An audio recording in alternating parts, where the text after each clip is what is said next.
Hello there, dear friend. Before we begin this peaceful journey together, I want to know a little about you. How has your day been? Whether it's been filled with joy or challenges, busy moments or quiet pauses, you're exactly where you need to be right now. What time is it where you are in the world? Are you settling in for the night, taking a midday rest, or perhaps greeting the early morning hours? Wherever you are, from the bustling cities of New York to the quiet countryside of England, from the mountains of Colorado to the shores of Australia, you're welcome here in this sacred space. If this story brings you peace, I'd love for you to subscribe to Sacred Slumber, where we gather each week to find rest in timeless tales of faith, hope, and gentle grace. Now, let's begin. Take a deep breath with me. Let your shoulders soften, your jaw relax, and your heart settle into this moment. Whether morning light is streaming through your window, afternoon shadows are dancing on the walls, or midnight quiet surrounds you like a gentle blanket, let us walk together through a story of gentle strength and unseen grace. We're about to enter a time long ago during the days of the judges in ancient Israel.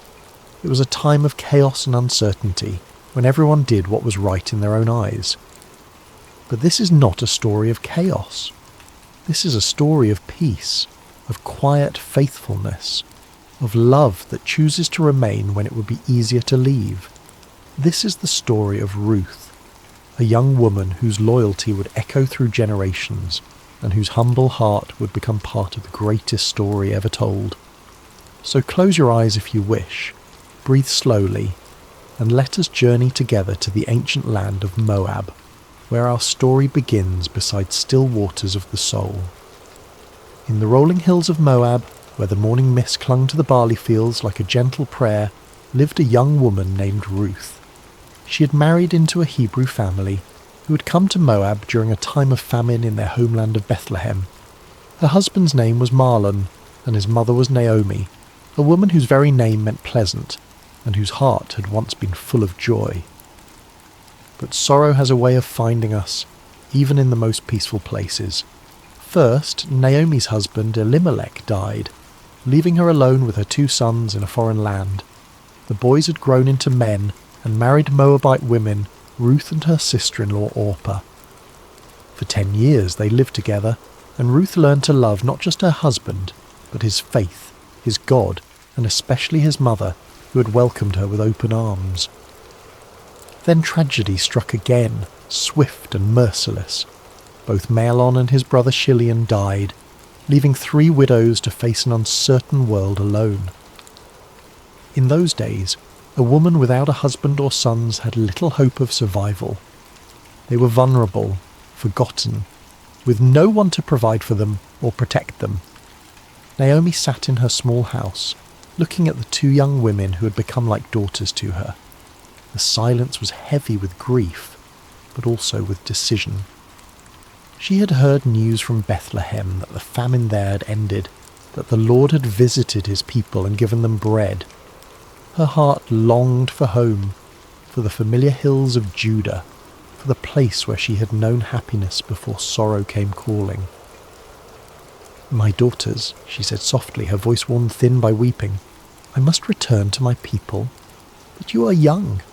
You have your whole lives ahead of you. Go back to your mother's houses. May the Lord deal kindly with you, as you have dealt with the dead and with me." She kissed them both, and they wept together. How can you say goodbye to someone who has been your family, your comfort, your companion through the darkest days? Orpah, after much tears and embracing, finally agreed to return to her people and her gods. It was the practical choice, the safe choice, the choice that made sense to everyone around them. But Ruth clung to Naomi with a determination that surprised them all. When Naomi urged her again to follow her sister-in-law, Ruth spoke words that would echo through history, words that came from the deepest place in her heart. "Do not urge me to leave you or to return from following you. For where you go, I will go, and where you lodge, I will lodge. Your people shall be my people, and your God my God. Where you die, I will die, and there will I be buried. May the Lord do so to me, and more also, if anything but death parts me from you." There was something in Ruth's voice that told Naomi this was not a decision made in the heat of emotion, but a choice carved in stone, written in the very fibre of her being. This young Moabite woman was choosing love over security, faithfulness over comfort, an unknown future over a predictable past. And so they began the long journey from Moab to Bethlehem, two women with nothing but the clothes on their backs and the strength of their love for each other. They walked through valleys where wildflowers nodded in the breeze, past streams that sang ancient songs, under skies that seemed to stretch endlessly toward hope. As they travelled, Ruth would gather berries and herbs along the way, always making sure Naomi had enough to eat. She would find the softest spot for them to rest each night, would share her cloak when the desert air grew cold. She had chosen this path, and she would walk it with grace and dignity, one step at a time. The journey took many days, and with each step toward Bethlehem, Ruth was walking further from everything she had ever known. She was leaving behind the gods of her childhood, the customs of her people, the language of her birth. She was choosing to become a stranger in a strange land, not because she had to, but because love had made the choice for her. When they finally crested the hill that overlooked Bethlehem, the city spread before them like a handful of pearls scattered on brown velvet. The sun was setting, painting the stone houses in shades of gold and amber. Smoke rose from evening fires, and the sound of children playing drifted up to them on the evening breeze. "Look," Naomi whispered, her voice thick with emotion. "There it is, home." But as they descended into the city, the women who had known Naomi in her happier days barely recognized her. "Is this Naomi?" they asked each other, seeing how sorrow had aged her, how loss had bent her shoulders and silvered her hair. "Do not call me Naomi," she told them, her voice steady but sad. "Call me Mara, for the Almighty has dealt very bitterly with me. I went out full, and the Lord has brought me home empty." But Ruth, standing quietly beside her, knew that Naomi was not truly empty. She had brought with her the love of this young woman, who had chosen to forsake all for the sake of faithfulness. And though neither of them knew it yet, they had arrived in Bethlehem at the beginning of barley harvest, when the fields were golden and ready, when provision was about to unfold in ways they could never have imagined. The story was just beginning, and the God who notices every sparrow that falls, who counts every tear that is shed, who remembers every act of kindness, was already preparing the next chapter of their lives. The morning air in Bethlehem was crisp and clean, carrying the scent of ripening grain and the promise of a new day. Ruth woke early, as she always did, listening to the gentle rhythm of Naomi's breathing beside her. They had found a small place to stay, but their provisions were nearly gone, and Ruth knew that something had to be done. She'd heard about the law of gleaning, a beautiful provision that the God of Israel had made for the poor and the stranger. After the reapers went through the fields harvesting the grain, the needy could follow behind and gather what was left. It was honest work, humble work, but it was work that could keep them alive. "Let me go to the fields," Ruth said gently to Naomi, "and glean among the ears of grain after him in whose sight I shall find favour." Naomi nodded, understanding the necessity but also the risk. Ruth was young and beautiful, and the fields could be dangerous places for a woman alone. But there was something in Ruth's quiet determination that spoke of inner strength, of a spirit that could not be easily broken. And so Ruth set out in the early morning light, joining the other gleaners who moved like shadows behind the harvest workers. She had wrapped her head modestly and carried a small basket, ready to spend the day bent over in the sun, gathering grain kernel by kernel. As it happened, she came to the field that belonged to Boaz, a man of great wealth and standing in Bethlehem. But more than that, though Ruth did not know it yet, Boaz was a relative of Naomi's late husband, a kinsman who had the right and responsibility to help family members in need. The phrase, "as it happened," seems simple enough, but sometimes the most profound movements of providence come disguised as coincidence. Ruth's feet carried her to that particular field not by accident, but by the gentle guidance of a God who was weaving a story larger than she could imagine. Boaz arrived at his field that morning, as was his custom, to greet his workers and oversee the harvest. He was a man in his middle years, with kind eyes and calloused hands that spoke of honest work. When he saw his reapers, he called out, "The Lord be with you," and they responded, "The Lord bless you." It was more than a greeting. It was a glimpse into the heart of a man who knew that all good things come from above. But his attention was caught by a young woman he had never seen before, working quietly at the edge of his field.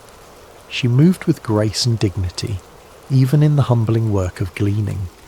There was something about her that drew his eye, not just her beauty, but the way she carried herself with quiet strength. "Whose young woman is this?" he asked his foreman. "She is the young Moabite woman who came back with Naomi from the country of Moab," the foreman replied.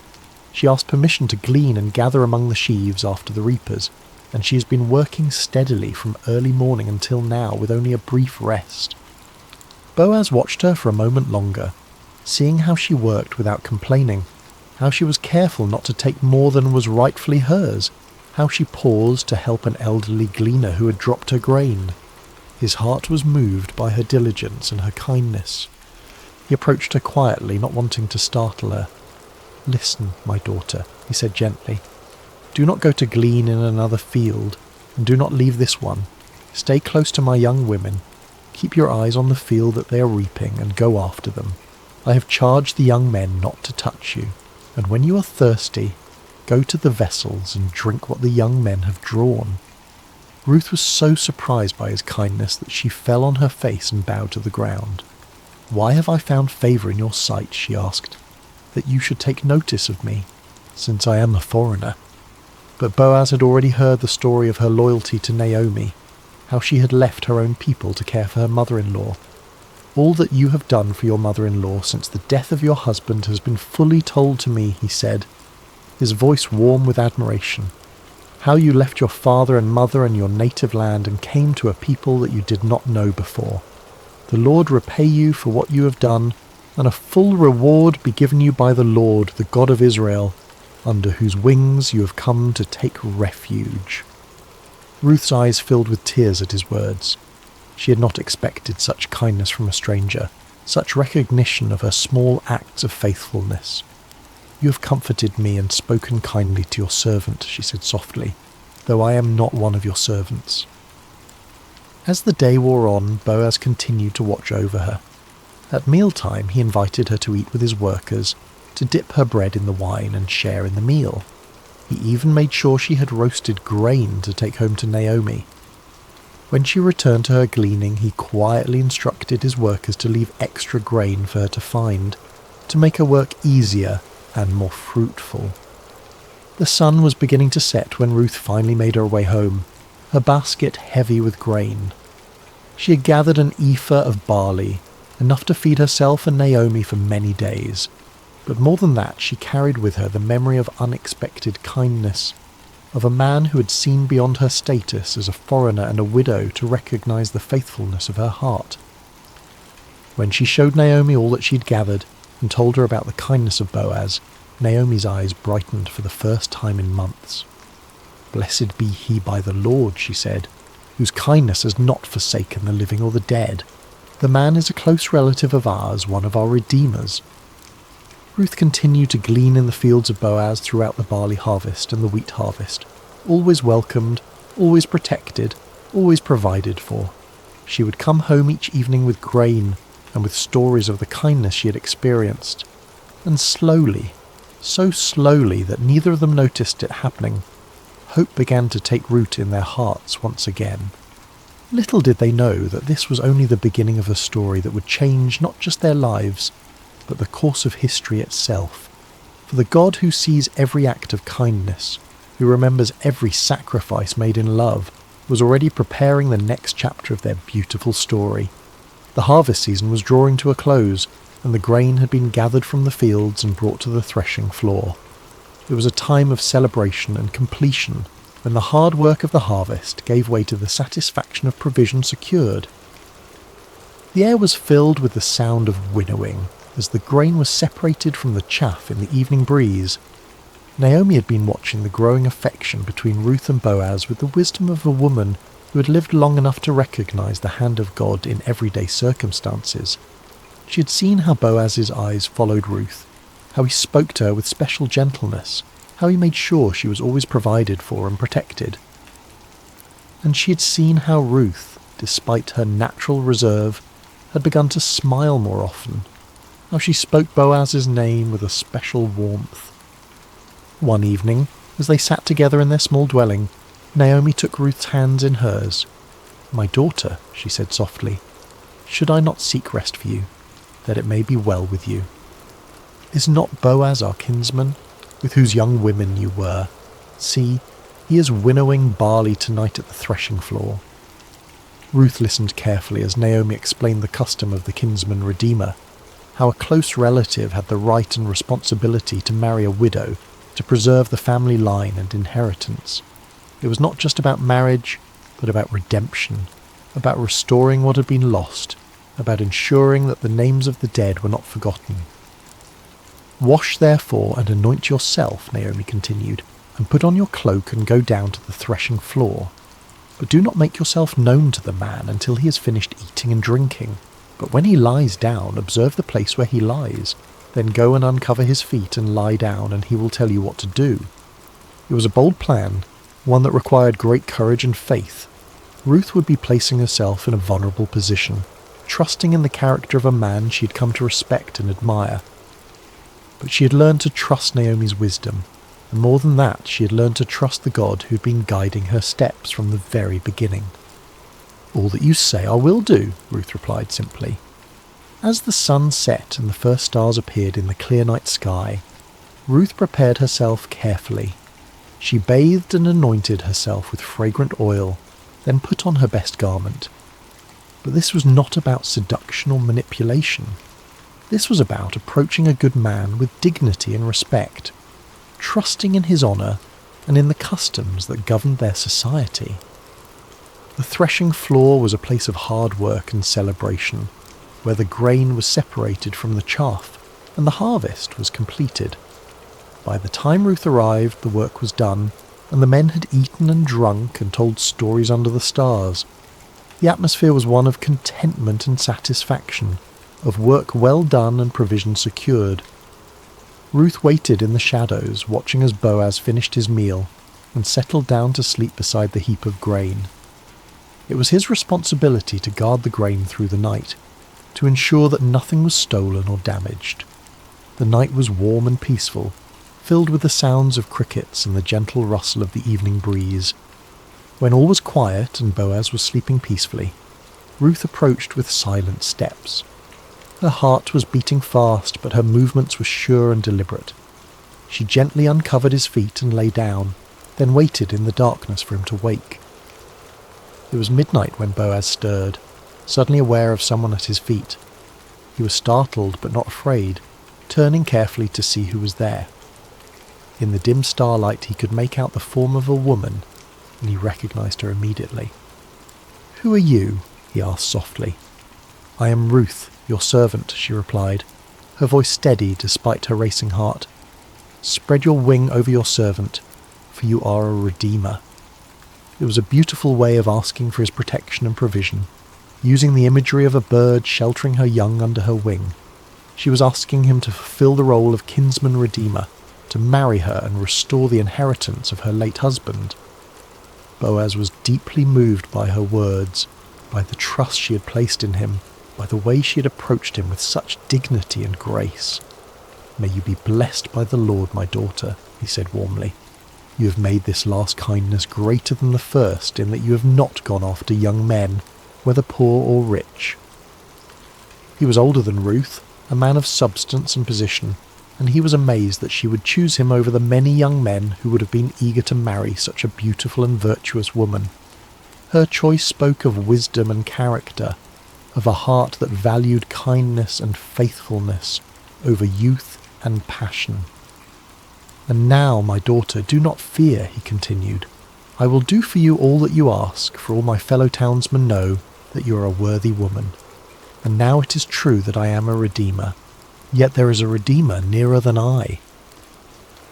There was another relative who had the first right of redemption, and Boaz was too honourable to proceed without giving that man the opportunity to fulfil his duty. "Remain tonight," he said gently, "and in the morning if he will redeem you, good, let him do it. But if he is not willing to redeem you, then, as the Lord lives, I will redeem you. Lie down until the morning." Ruth lay down again at his feet, comforted by his words and his promise. She had taken a great risk in coming to him, but she had found in Boaz a man of integrity and honour, someone who would do what was right even when it was difficult. When the morning came, before anyone else was stirring, Boaz quietly measured out 6 measures of barley and helped Ruth arrange it in her cloak. "Do not go back to your mother-in-law empty-handed," he said with a smile. Then he sent her on her way before anyone could see her and misunderstand her presence there. Ruth returned home with her heart full of hope and her arms full of grain. When Naomi saw her coming, she knew immediately that something significant had happened. "How did you fare, my daughter?" she asked eagerly. Ruth told her everything that had happened, every word that had been spoken, every kindness that had been shown. When she finished, Naomi smiled with satisfaction. "Wait, my daughter," she said, "until you learn how the matter turns out, for the man will not rest but will settle the matter today." And so they waited, 2 women who had learned that sometimes the greatest acts of faith happen in the quiet moments, when we trust in the goodness of others and in the providence of God. The next chapter of their story was about to unfold, and with it the fulfillment of promises they had hardly dared to hope for. The morning sun was just beginning to warm the stones of Bethlehem when Boaz made his way to the city gate. This was where the elders gathered, where business was conducted, where legal matters were settled according to the ancient customs of Israel. His heart was full of purpose as he took his seat and waited for the other Redeemer to pass by. He didn't have to wait long. Soon he saw the man approaching, and Boaz called out to him by name. "Come over, friend, and sit down here." The man, curious about what business Boaz might have with him, came and sat down. Then Boaz gathered 10 of the city elders to serve as witnesses. What he was about to do would affect not just 2 people, but entire family lines and inheritances. "Naomi, who has come back from the country of Moab," Boaz began, his voice carrying clearly in the morning air, "is selling the parcel of land that belonged to our relative Elimelech. So I thought I would tell you of it and say, buy it in the presence of those sitting here and in the presence of the elders of my people. If you will redeem it, but if you will not, tell me, that I may know, for there is no one besides you to redeem it, and I come after you." The other man considered this carefully. A piece of land was valuable, an investment that could bring profit and increase his holdings.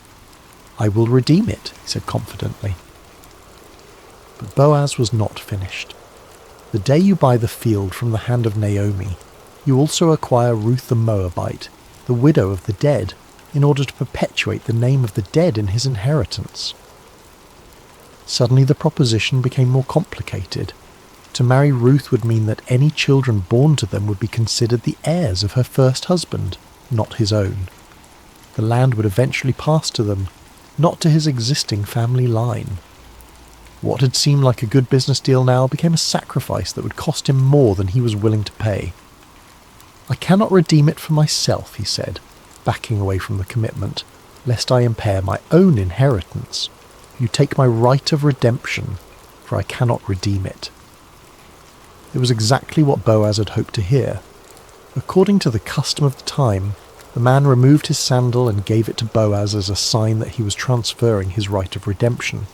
The sandal was a symbol of walking in someone else's place, of taking on their responsibilities and privileges. Boaz accepted the sandal and turned to address the elders and all the people who had gathered to witness this transaction.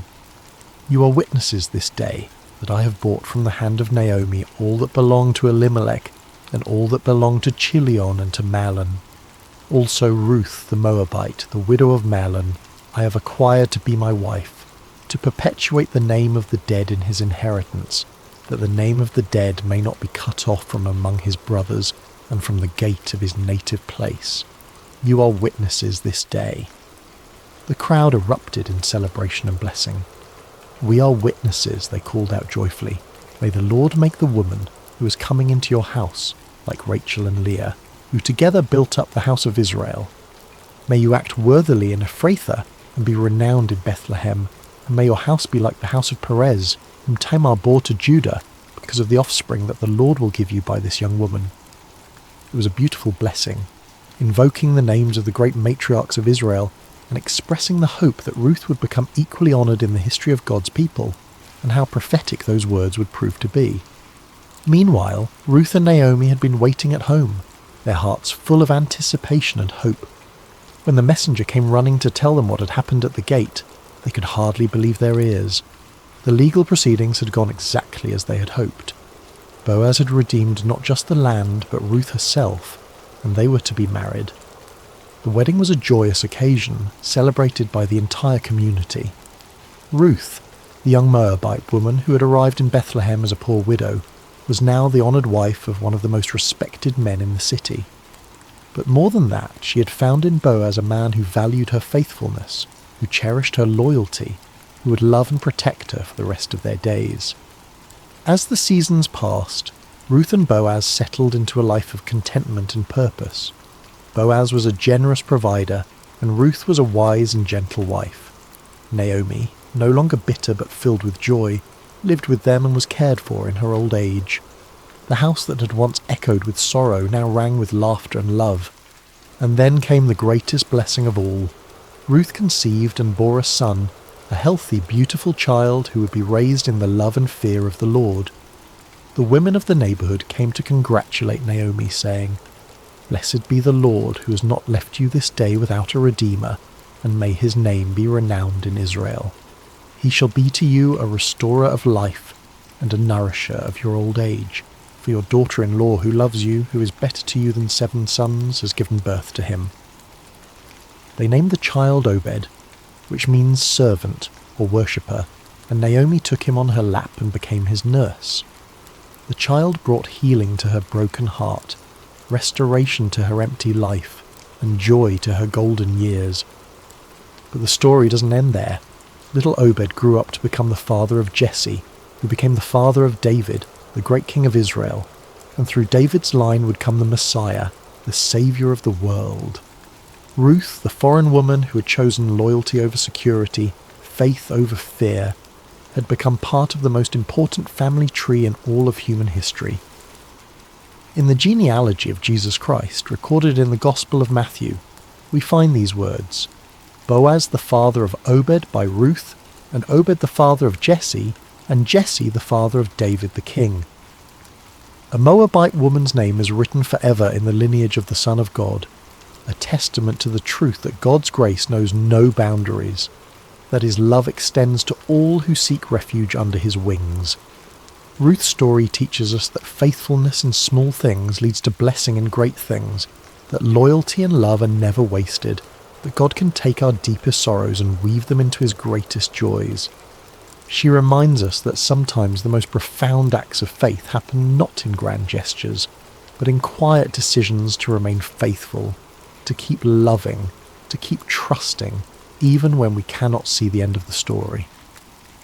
As we come to the end of Ruth's story, let us pause beside these still waters and reflect on the gentle truths that flow through this ancient tale. Like a quiet stream that shapes the landscape over time, Ruth's life teaches us lessons that can transform our own journey of faith. Ruth's story shows us the profound power of remaining faithful, even in seasons of pain and uncertainty. When Naomi urged her to return to her people and her gods, Ruth could have chosen the easier path, the path that made sense to everyone around her.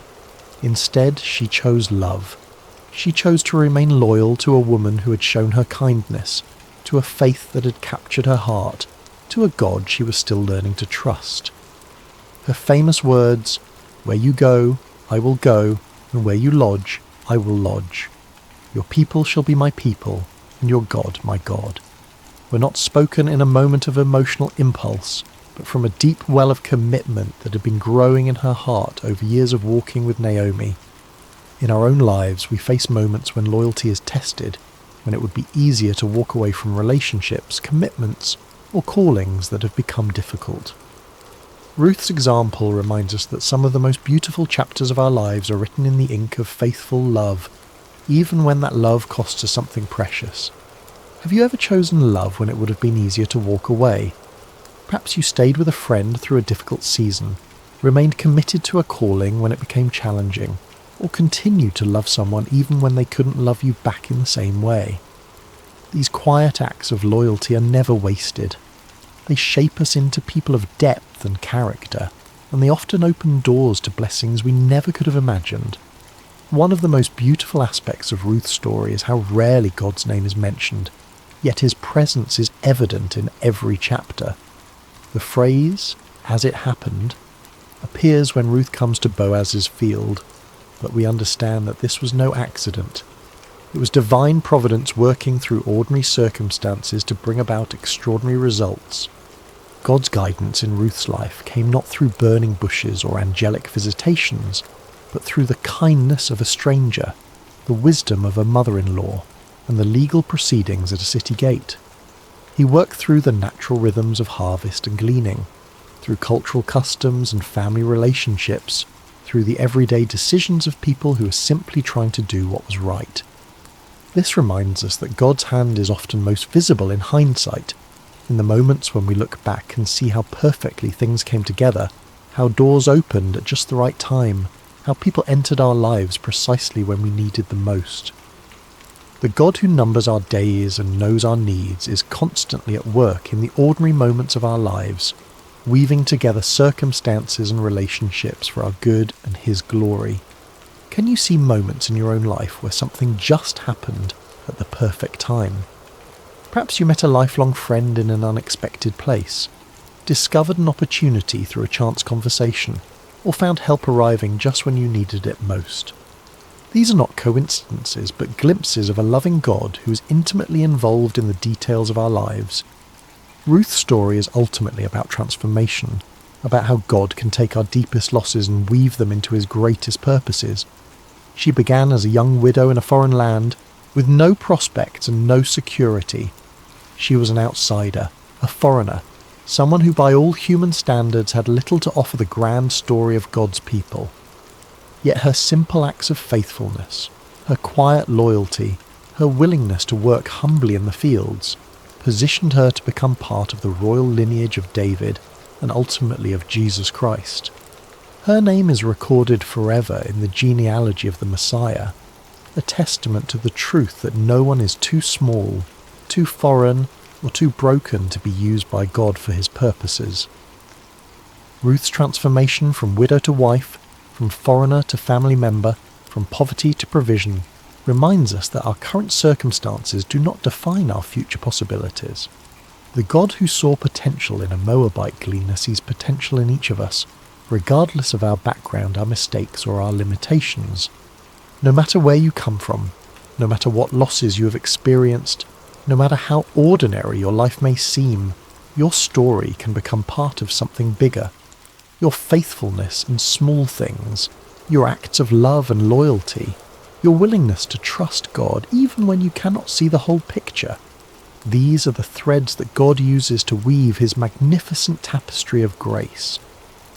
Perhaps you are in a season of loss right now, wondering if your pain has any purpose, if your faithfulness matters, if your small acts of love make any difference. Ruth's story whispers hope into those questions. It reminds us that God wastes nothing, that he can bring beauty from ashes, that he specializes in writing stories of redemption and restoration.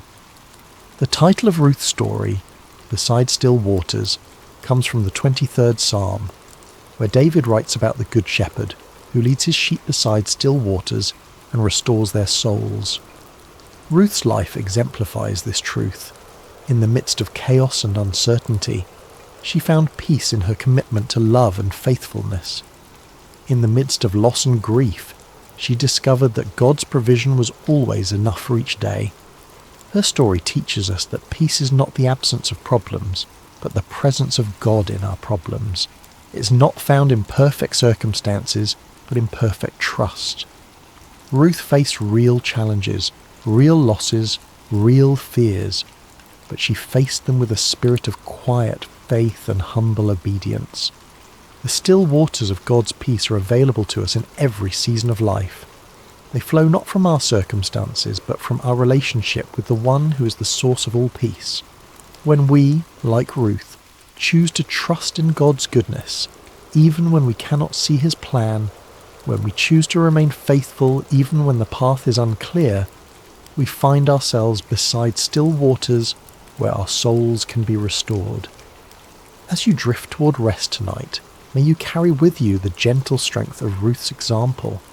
May you know that even in quiet places, even in fields of sorrow, even in long roads and sleepless nights, grace is never far away.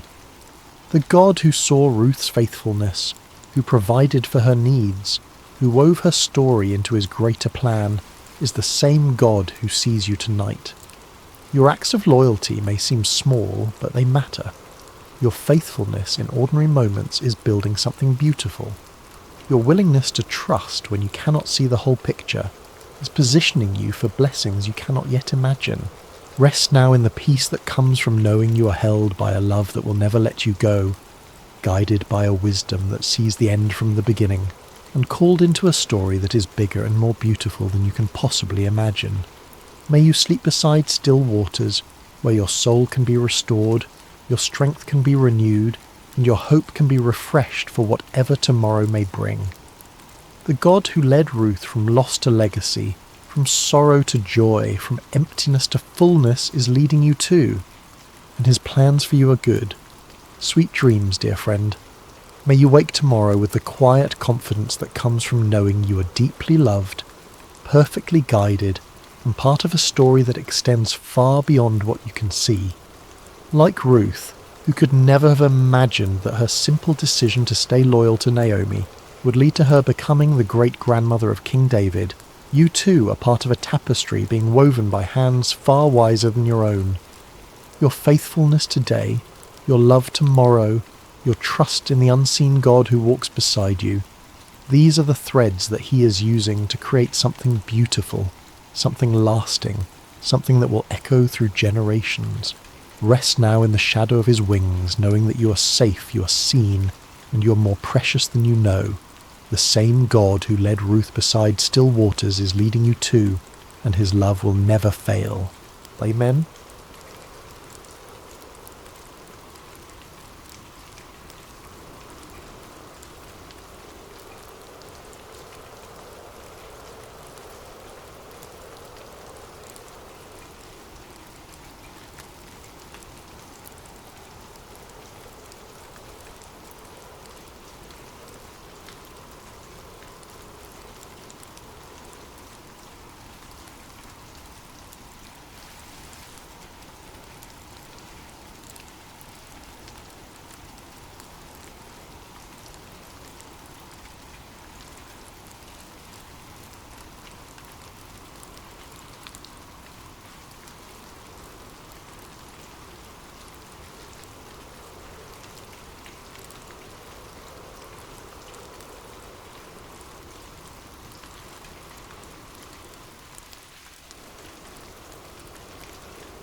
Hello, dear friend. Welcome to Sacred Rest. I'm so glad you've joined me tonight for this time of peaceful reflection and spiritual rest. Wherever you are in the world right now, I hope this finds you settling into a comfortable space. How was your day? Was it filled with joy and laughter, or perhaps challenges that left you weary? Whatever experiences you've carried through your hours, know that this is a safe place to set them down. What time is it where you are? Perhaps it's the deep of night, when the world has grown quiet and stars pepper the sky. Maybe it's early evening, and you're seeking a moment of calm before sleep. Or perhaps you're listening in the gentle light of dawn. Wherever you're from in our vast, beautiful world, whether you're nestled in a busy city or somewhere quiet and remote, I welcome you to this sacred time. If you found comfort in these meditations, I'd be deeply grateful if you would subscribe to Sacred Rest. Your subscription helps this ministry continue providing peaceful, scripture-based sleep meditations to those who need them most. When we gather together in this digital sanctuary, we create a community of believers finding rest in God's presence. Now I invite you to settle more deeply into your bed or chair. Feel the weight of your body being supported.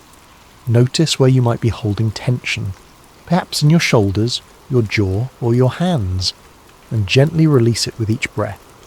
Breathe in God's peace and exhale any lingering worries. Tonight, we'll journey across the Sea of Galilee with Jesus and his disciples. We'll witness how even the fiercest storms must bow to his gentle command. In your own life, whatever storms you face, anxiety, uncertainty, fear, or overwhelm, this story reminds us of a profound truth. The one who calms the seas can calm our hearts as well. Let's begin with a prayer. Loving Father, as we prepare for rest, we invite your peace to wash over us. Still our racing thoughts and calm our beating hearts. As we journey through this story of your Son's power over the storm, help us to trust you with the storms in our own lives. May this time be a sanctuary of rest and renewal. In Jesus' name, Amen. The day had been long, wonderfully full but exhausting. Jesus had been teaching since morning, sharing parables about seeds and lamps and the mysterious growth of God's kingdom. Crowds had pressed in around him, their faces eager and questioning, their needs endless. As the golden light of late afternoon stretched across the hillside surrounding the Sea of Galilee, Jesus looked out at the water, its surface catching the amber glow of the setting sun. "Let us go across to the other side," he said simply to his disciples. The men nodded, familiar with their rabbi's ways by now. When the crowds grew too large, when the demands became too constant, Jesus would often seek the quiet of the water or the solitude of the hills. They understood his need for moments of peace. The disciples began preparing a fishing boat, one they had used many times before. It wasn't large, but it was sturdy enough for the journey across the lake. Several of them were fishermen after all. Peter, Andrew, James, and John knew these waters intimately. They had spent countless nights on this very sea, reading its moods, respecting its power, harvesting its bounty.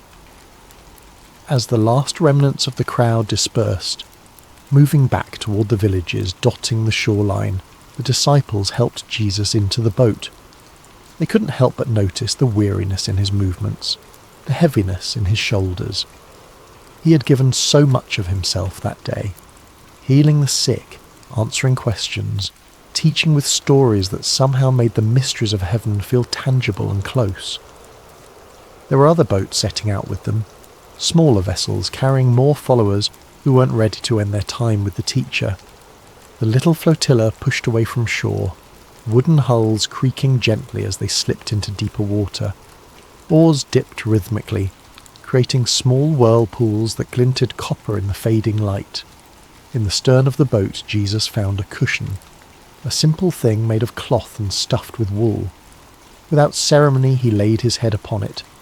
The gentle rocking motion of the boat, the soft splashing of water against the hull, and the quiet murmuring of his friends' voices created a lullaby that his exhausted body could not resist. Within moments, Jesus was asleep, his breathing deep and even. The disciples continued their work, some rowing, others adjusting the small sail to catch what little breeze stirred across the water.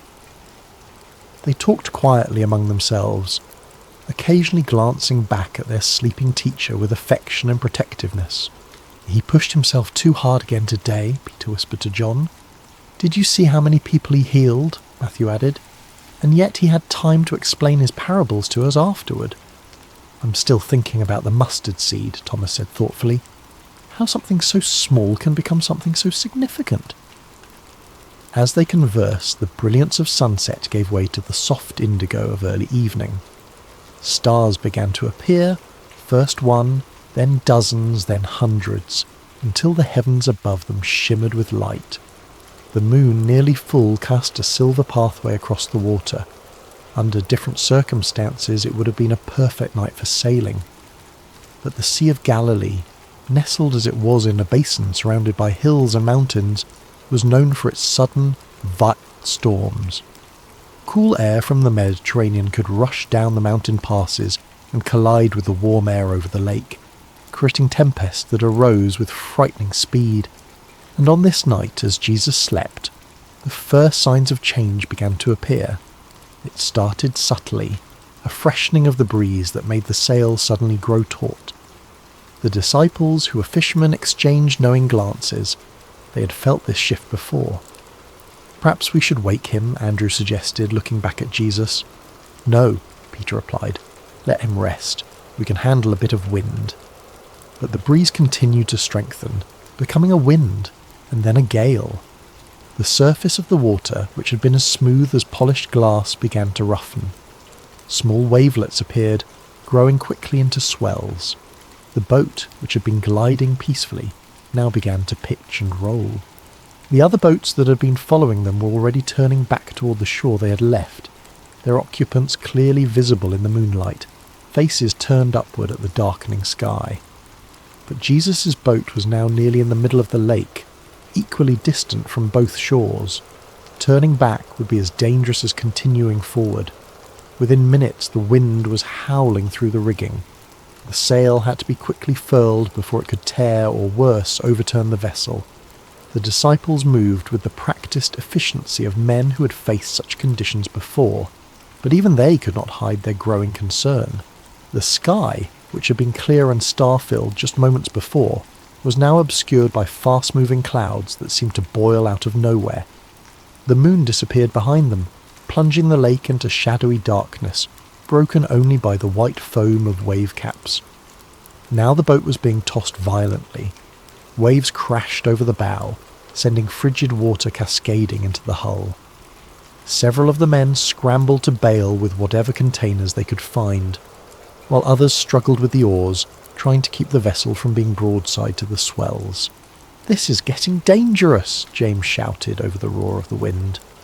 "I've never seen it come up so quickly," his brother John replied, his face glistening with spray. The storm continued to intensify. Lightning now split the darkness, illuminating the scene in stark, terrifying detail. Waves as tall as a man's height, disciples with fear etched across their faces, and still somehow Jesus remained asleep in the stern. Water was coming in faster than they could bail it out. The boat was riding lower in the water, each wave bringing them closer to the point where they would be swamped entirely.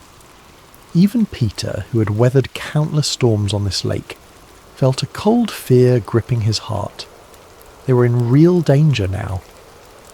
The disciples looked at one another, their expressions reflecting a dawning realization.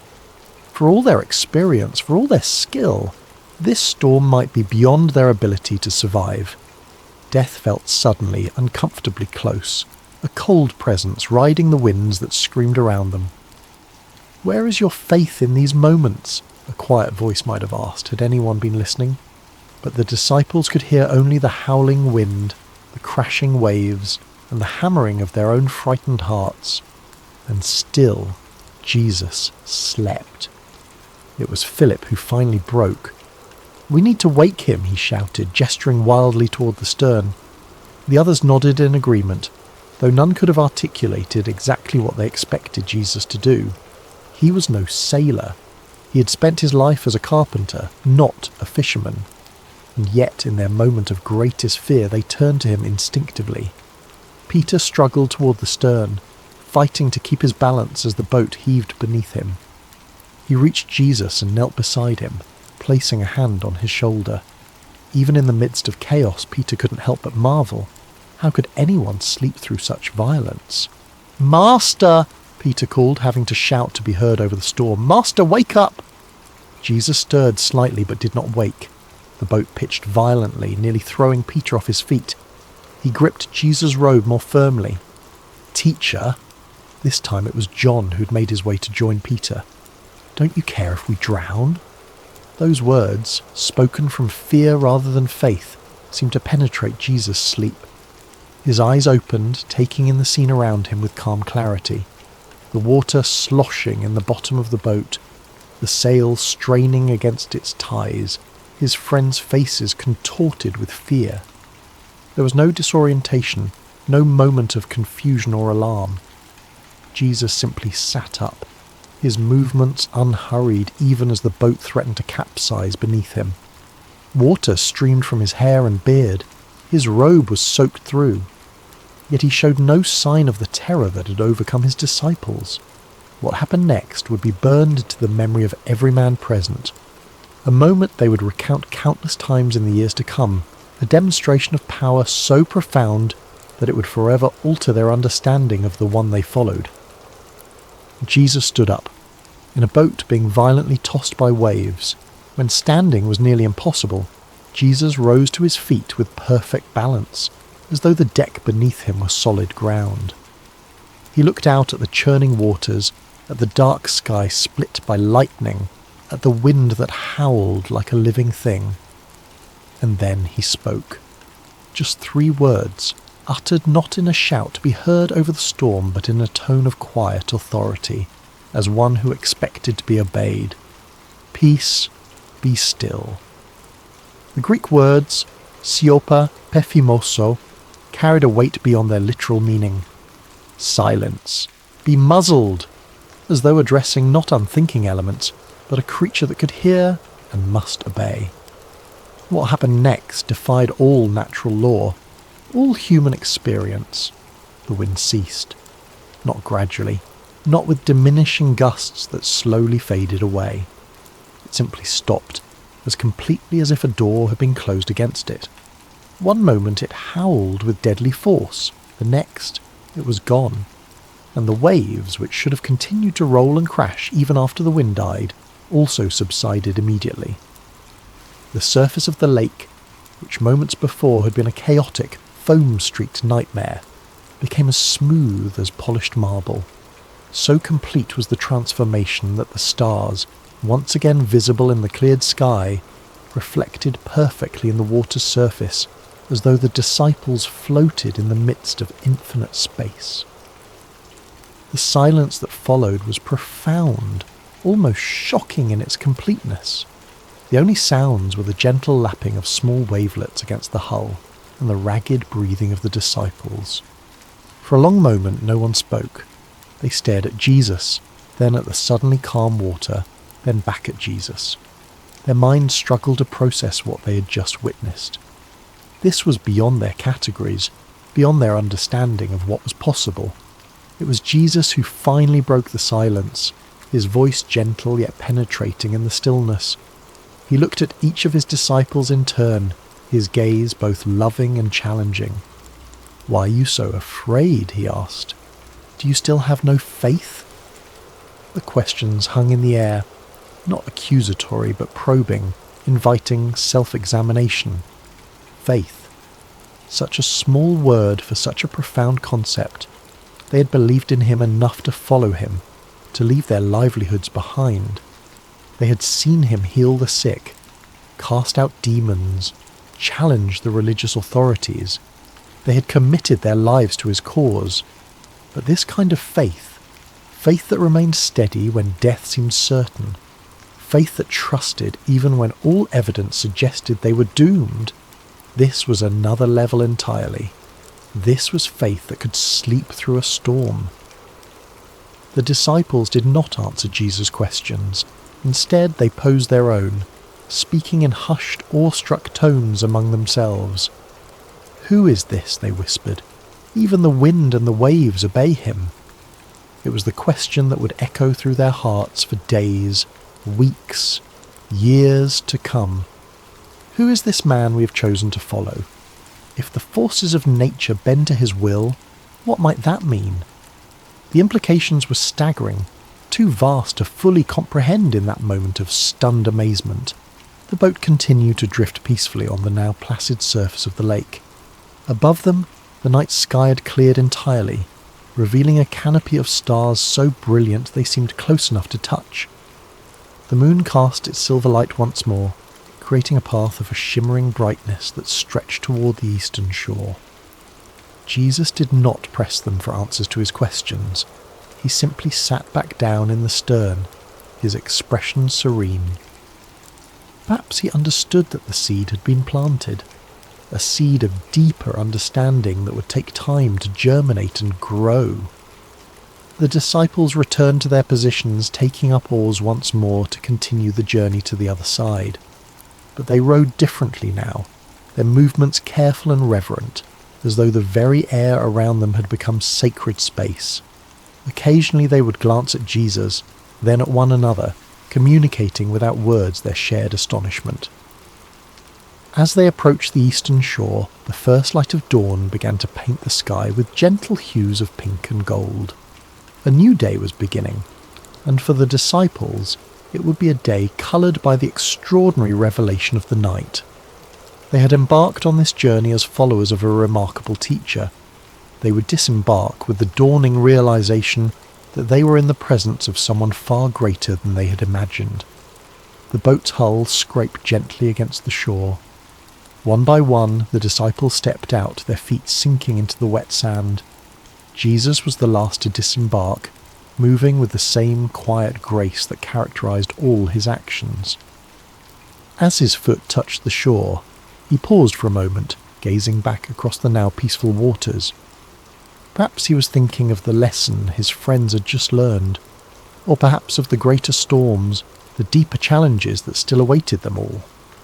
For this night's tempest, however terrifying, was but a small preview of the forces that would one day rage against him and those who loved him. But those were concerns for another day. For now, Jesus simply turned toward the rising sun and began walking inland, knowing his disciples would follow, and they did, their footsteps in the sand forming a pattern behind his, a visual representation of the faith journey they had embarked upon, still uncertain, but now enriched by a deeper glimpse of the one they followed, the one who could speak to storms and be obeyed. As we rest in the stillness of this moment, let's reflect on what we've just witnessed through the eyes of the disciples. Feel the residual awe that must have lingered in their hearts as they processed what had happened on that lake. The one they thought they knew had revealed himself to be far more powerful, far more majestic than they had imagined. Perhaps you find yourself in a storm right now, not one of wind and waves, but a storm nonetheless. It might be anxiety that crashes over you like relentless waves. It might be uncertainty about the future, rising like dark clouds on the horizon. It might be grief or loneliness or fear, emotions that howl through your heart like a gale-force wind. Take a moment to name your storm silently. What is causing turbulence in your life right now? What makes your heart race with worry or your mind churn with doubt? Pause. Now imagine Jesus in your boat. Yes, right there with you in the midst of your personal tempest. This is not wishful thinking or mere metaphor. It is the profound reality of the Christian faith. Emmanuel, God with us, not God observing from a safe distance, not God waiting for us on the shore after we've weathered the storm alone, but God present in the very midst of our chaos. And here is something remarkable to consider. In the story we've just heard, Jesus didn't calm the storm immediately. First, he slept through it. There's a profound lesson here that's easy to miss. Sometimes the greatest demonstration of faith is not receiving an immediate solution to our problem, but finding peace in the midst of it. Peace so profound it can rest, even when everything around it is in chaos. Jesus sleeping in the storm wasn't indifference. It was a demonstration of absolute trust in the Father. It was a live sermon more powerful than any words he could have spoken. You can rest even when the storms rage, because you know who holds you. Take a deep breath and sit with that thought for a moment. Pause. Now consider the words Jesus spoke to the disciples. Why are you so afraid? Do you still have no faith? These weren't words of condemnation, but an invitation to growth. Jesus was gently showing them the gap between what they professed to believe about him and how they behaved when circumstances became frightening. He was calling them to a faith that remained steady even when situations suggest there's reason to panic. What might Jesus be inviting you to trust him with right now? Where in your life might he be saying, "Peace, be still"? Pause. There's another beautiful detail in this story that's worth lingering over. Jesus said to the disciples, "Let us go over to the other side." Not let us go into the middle of the lake and drown. He had already declared the destination before the journey began. Despite the storm that arose, his intention remained unchanged. They were going to reach the other side. In your own life, what other side has Jesus promised you? What word has he spoken over your situation that the current storm seems to contradict? Hold fast to his promise. The storm, no matter how violent, cannot prevent the fulfillment of his declared purpose. When Jesus commands something, whether it's peace, be still, to a raging sea, or let us go to the other side to his disciples, it will come to pass. His word does not return void. It accomplishes what he intends. There's a particular comfort in knowing that the same voice that commanded the elements has spoken over your life. The same authority that subdued the storm is engaged with your circumstances. The same love that prompted Jesus to stand and act on behalf of his frightened friends is extended to you as you navigate your own waters. Listen now for his voice in the quiet of your heart. Perhaps he's not removing your storm immediately. Perhaps, like the disciples, you're being invited to know him more deeply through the experience of watching him work in unexpected ways. But know this, he is in your boat. And because of that, you will reach the shore. Let the gentle rocking of the now calm waters lull you toward rest. Feel the tension leave your body as you entrust yourself to the one who commands the wind and waves.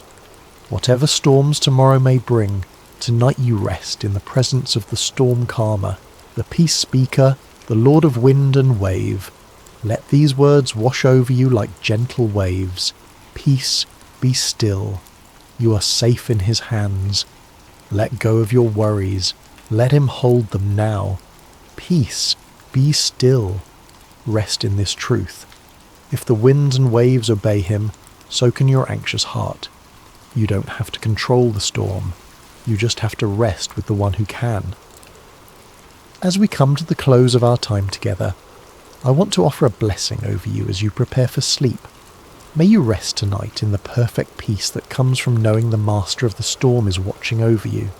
May you sleep deeply, secure in the knowledge that the same God who calmed the Sea of Galilee is present in your room, attentive to your breathing, mindful of your needs. May your dreams be serene, unthreatened by the storms of waking life. May the gentle rocking of God's love lull you into profound rest, the kind of rest that renews not just the body but the soul. May you awaken tomorrow with the disciples' question still echoing in your heart. Who is this? Even the wind and waves obey him. And may that wonder lead you into a day lived with greater trust and deeper peace. Let us pray. Loving Father, I thank you for the precious soul listening right now. You know their name, their face, their struggles, and their joys. You know the storms they've weathered, and the ones that may still lie ahead. I ask that you would spread your mantle of peace over them tonight. Quiet their racing thoughts, slow their breathing, release the tension from their muscles, guard their mind against anxious ruminations, and fill it instead with the truth of your loving presence. Lord Jesus, just as you stood in authority over the storm on Galilee, I ask you to speak peace, be still over any turbulence in their life. Calm the waters of their circumstances. Quiet the winds of their worry. Help them to rest in the boat with you, trusting that you will bring them safely to the other side. Holy Spirit, be the breath of God in this room tonight. Fill this space with your comforting presence. Minister to the deep places of hurt or fear that conscious thought cannot reach. Repair, restore and renew as only you can do during the sacred hours of sleep. We rest tonight in the perfect love that casts out fear, in the mighty name of Jesus who calms all storms. Amen. Remember, dear friend, Jesus is in your boat. The journey continues tomorrow, but tonight you can sleep in perfect peace. You're watched over. You are loved. You're not alone. Good night, and may God bless your rest.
In the quiet of this moment, I invite you to find a comfortable position.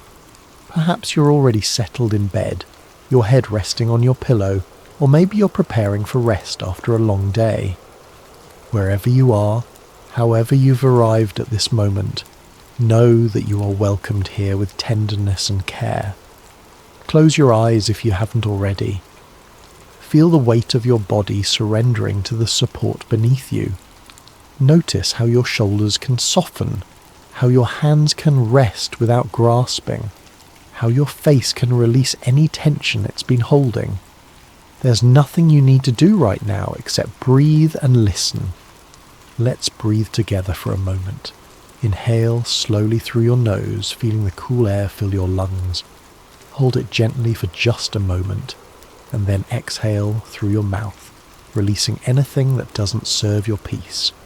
Inhale comfort, exhale worry, inhale divine peace, exhale human striving, inhale rest, exhale burden. With each breath, you're creating space within yourself, space for stillness, space for quiet, space for the gentle voice that calls you by name. I invite you now to begin visualizing a journey. As you continue breathing slowly and deeply, imagine yourself walking along a narrow country path. It's late afternoon, and the golden light of the setting sun bathes everything in a warm glow. The air is perfect, not too warm, not too cool, and carries the sweet scent of wildflowers and fresh grass. The path winds gently through rolling hills. With each step you feel more of your daily concerns falling away. The emails waiting for responses, the conversations that left you wondering, the tasks still uncompleted, all of these can wait outside this peaceful moment.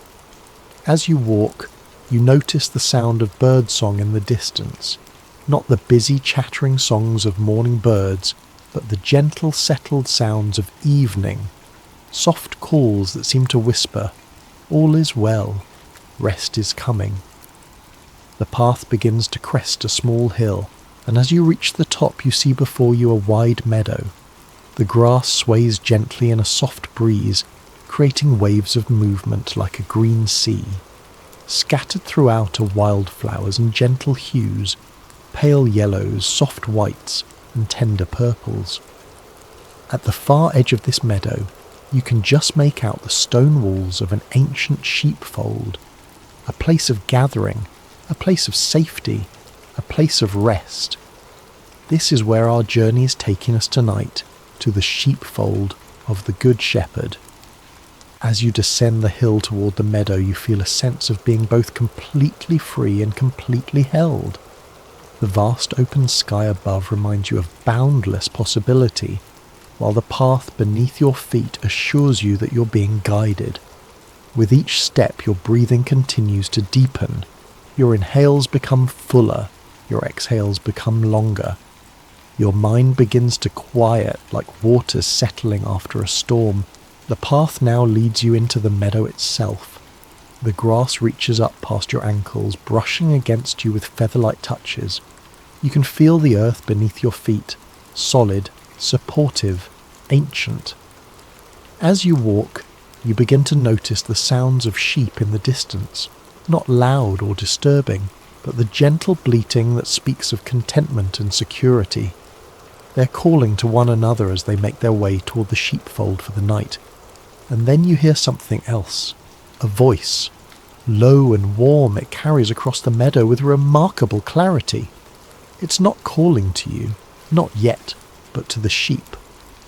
And you notice how they respond, turning their heads, adjusting their path, moving with purpose toward the voice. This is the voice of the shepherd, calling his sheep to evening rest. Each one knows this voice intimately. Each one trusts this voice implicitly. Each one follows this voice instinctively. As you continue your walk through the meadow, drawn toward the sheepfold just as the sheep are drawn, you begin to feel a sense of recognition stirring within you. Something about this voice awakens a deep memory, not from yesterday or last year, but from the very foundation of your being. It's as if your soul remembers this voice from before time began. The path begins to widen as you near the sheepfold. The stone walls become clearer now, smooth, weathered stones carefully placed one upon another by hands that understood the importance of creating sanctuary. These walls have stood through countless seasons, through rain and wind and snow and sun, remaining steadfast in their purpose, to protect, to shelter, to create a space of safety. As you draw nearer, you see the entrance to the sheepfold, a simple opening in the wall. There is no gate of wood or metal, for in this place, in this story, the shepherd himself serves as the gate. Nothing enters that is not first approved by him. Nothing threatens that is not first faced by him. The voice continues to call, naming each sheep individually, knowing each one's unique needs, tendencies, and nature. And as the sun begins to sink lower in the sky, casting long golden shadows across the meadow, you find yourself at the entrance to the sheepfold, ready to cross the threshold into deeper rest. As you stand at the entrance to the sheepfold, you pause to take in its simple beauty. The circular stone walls rise about 4 feet high, tall enough to keep the sheep secure, yet low enough that the shepherd can see over them to watch for any approach of danger. The stones themselves seem to hold stories, their surfaces marked by time and weather, yet their arrangement remains sturdy and true. The ground inside the sheepfold has been softened by the passage of countless sheep over many years. What might once have been rocky earth has become a cushioned, almost velvety surface, perfect for rest. In some areas, particularly along the inside edge of the wall, tufts of soft grass have grown, creating natural pillows for weary heads. You notice that while the day remains warm, there is a coolness gathered in the shadows of the walls, a reminder that night approaches and with it the deeper rest that darkness brings. The air here carries a different quality. Sheltered from the breeze that moves across the open meadow, it feels somehow more concentrated, more present. As you step inside, crossing the threshold where the shepherd stands watch, you feel a subtle shift in your awareness. The sounds of the wider world seem to soften. The concerns that normally occupy your thoughts recede further. Here, within these ancient walls, existence becomes simpler. There is no need to navigate complex decisions or manage difficult relationships. There's only the present moment, the approaching night, and the protective presence of the shepherd.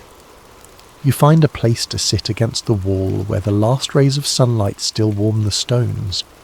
From here, you can watch as the sheep continue to arrive, each responding to its name when called, each receiving a gentle touch from the shepherd as it passes by him into the fold. This is how it has been done for thousands of years in the hill country. This ancient rhythm of call and response, of leaving the wide pastures for the secure fold, of trusting the one who leads and protects. Nothing about this scene would look unfamiliar to someone from centuries past. The relationship between shepherd and sheep transcends time, speaking to something essential about care and trust. In ancient times, you remember hearing, shepherds would often combine their flocks during the day, allowing the sheep to graze together in larger numbers. But when evening came, each shepherd would call only to his own sheep, using distinctive sounds or words that only his flock recognized. Remarkably, the sheep would separate themselves, following only the voice they knew, never confused by the calls of other shepherds. As you observe this evening gathering, you notice the care with which the shepherd examines each sheep as it enters. His hands move gently over wool and skin, checking for injuries or thorns that might have been gathered during the day's wandering. For one sheep, he removes a small burr caught in the thick wool. For another, he applies a soothing balm to a minor scrape. No need goes unnoticed, no discomfort goes untended. The sheep themselves seem to welcome this attention. Though some are clearly tired from the day's grazing, they pause willingly for the shepherd's examination. There is trust in their stillness, contentment in their patience. They know these hands, they know this voice, they know they are cared for individually, specifically, attentively. As the fold fills with more sheep, you notice the distinctive sounds they make. Not the loud bleating of alarm, but the soft, low sounds of recognition and settlement. They are talking to each other and to the shepherd in their own language of belonging. The air begins to cool more noticeably as the sun touches the horizon. Long shadows stretch across the sheepfold, and the stone walls now provide not just security, but shelter from the light evening breeze. The shepherd moves among the gathered sheep, his presence clearly bringing them comfort. Some draw closer to him as he passes, seeking the reassurance of proximity. You watch as he kneels beside one sheep that seems particularly restless. He speaks softly to it, words you cannot quite hear from where you sit, but you can see the effect. The sheep's breathing slows, its movements still. Its eyes close in what can only be described as surrender to care. This, you realize, is what true safety looks like. Not the absence of all threat, but the presence of one who is trustworthy enough to allow complete vulnerability. The sheep do not need to remain vigilant because the shepherd stays watchful. They do not need to worry about provision because the shepherd knows where the sweet water flows and the tender grass grows. They do not need to fear the darkness because the shepherd's sight penetrates what they cannot see. As twilight deepens into early evening, a profound quiet descends upon the sheepfold. The activities of the day, the walking, the grazing, the occasional startled running, have given way to stillness. Energy spent has prepared the way for deep restoration. The shepherd now sits at the entrance to the fold, his back against one of the stone walls, his staff across his lap. From this position, he can see both outward across the meadow and inward to the gathered flock. Nothing approaches without his knowledge. Nothing disturbs without his permission. In this ancient pattern, in this timeless scene, you feel your own breathing continuing to slow, your own thoughts continuing to quiet. The simple rightness of this place seeps into your awareness. The stone walls that have sheltered generations, the soft earth that welcomes rest, the attentive presence that makes vulnerability safe. As night begins to embrace the world outside the fold, you feel yourself drawn deeper into the peace of this sanctuary. The voice of the shepherd, which first called across the meadow, now speaks in the silence of complete trust. And though no words are spoken aloud, you understand with perfect clarity. You are known. You are seen. You are safe. As the night deepens around the sheepfold, the stars begin to appear overhead.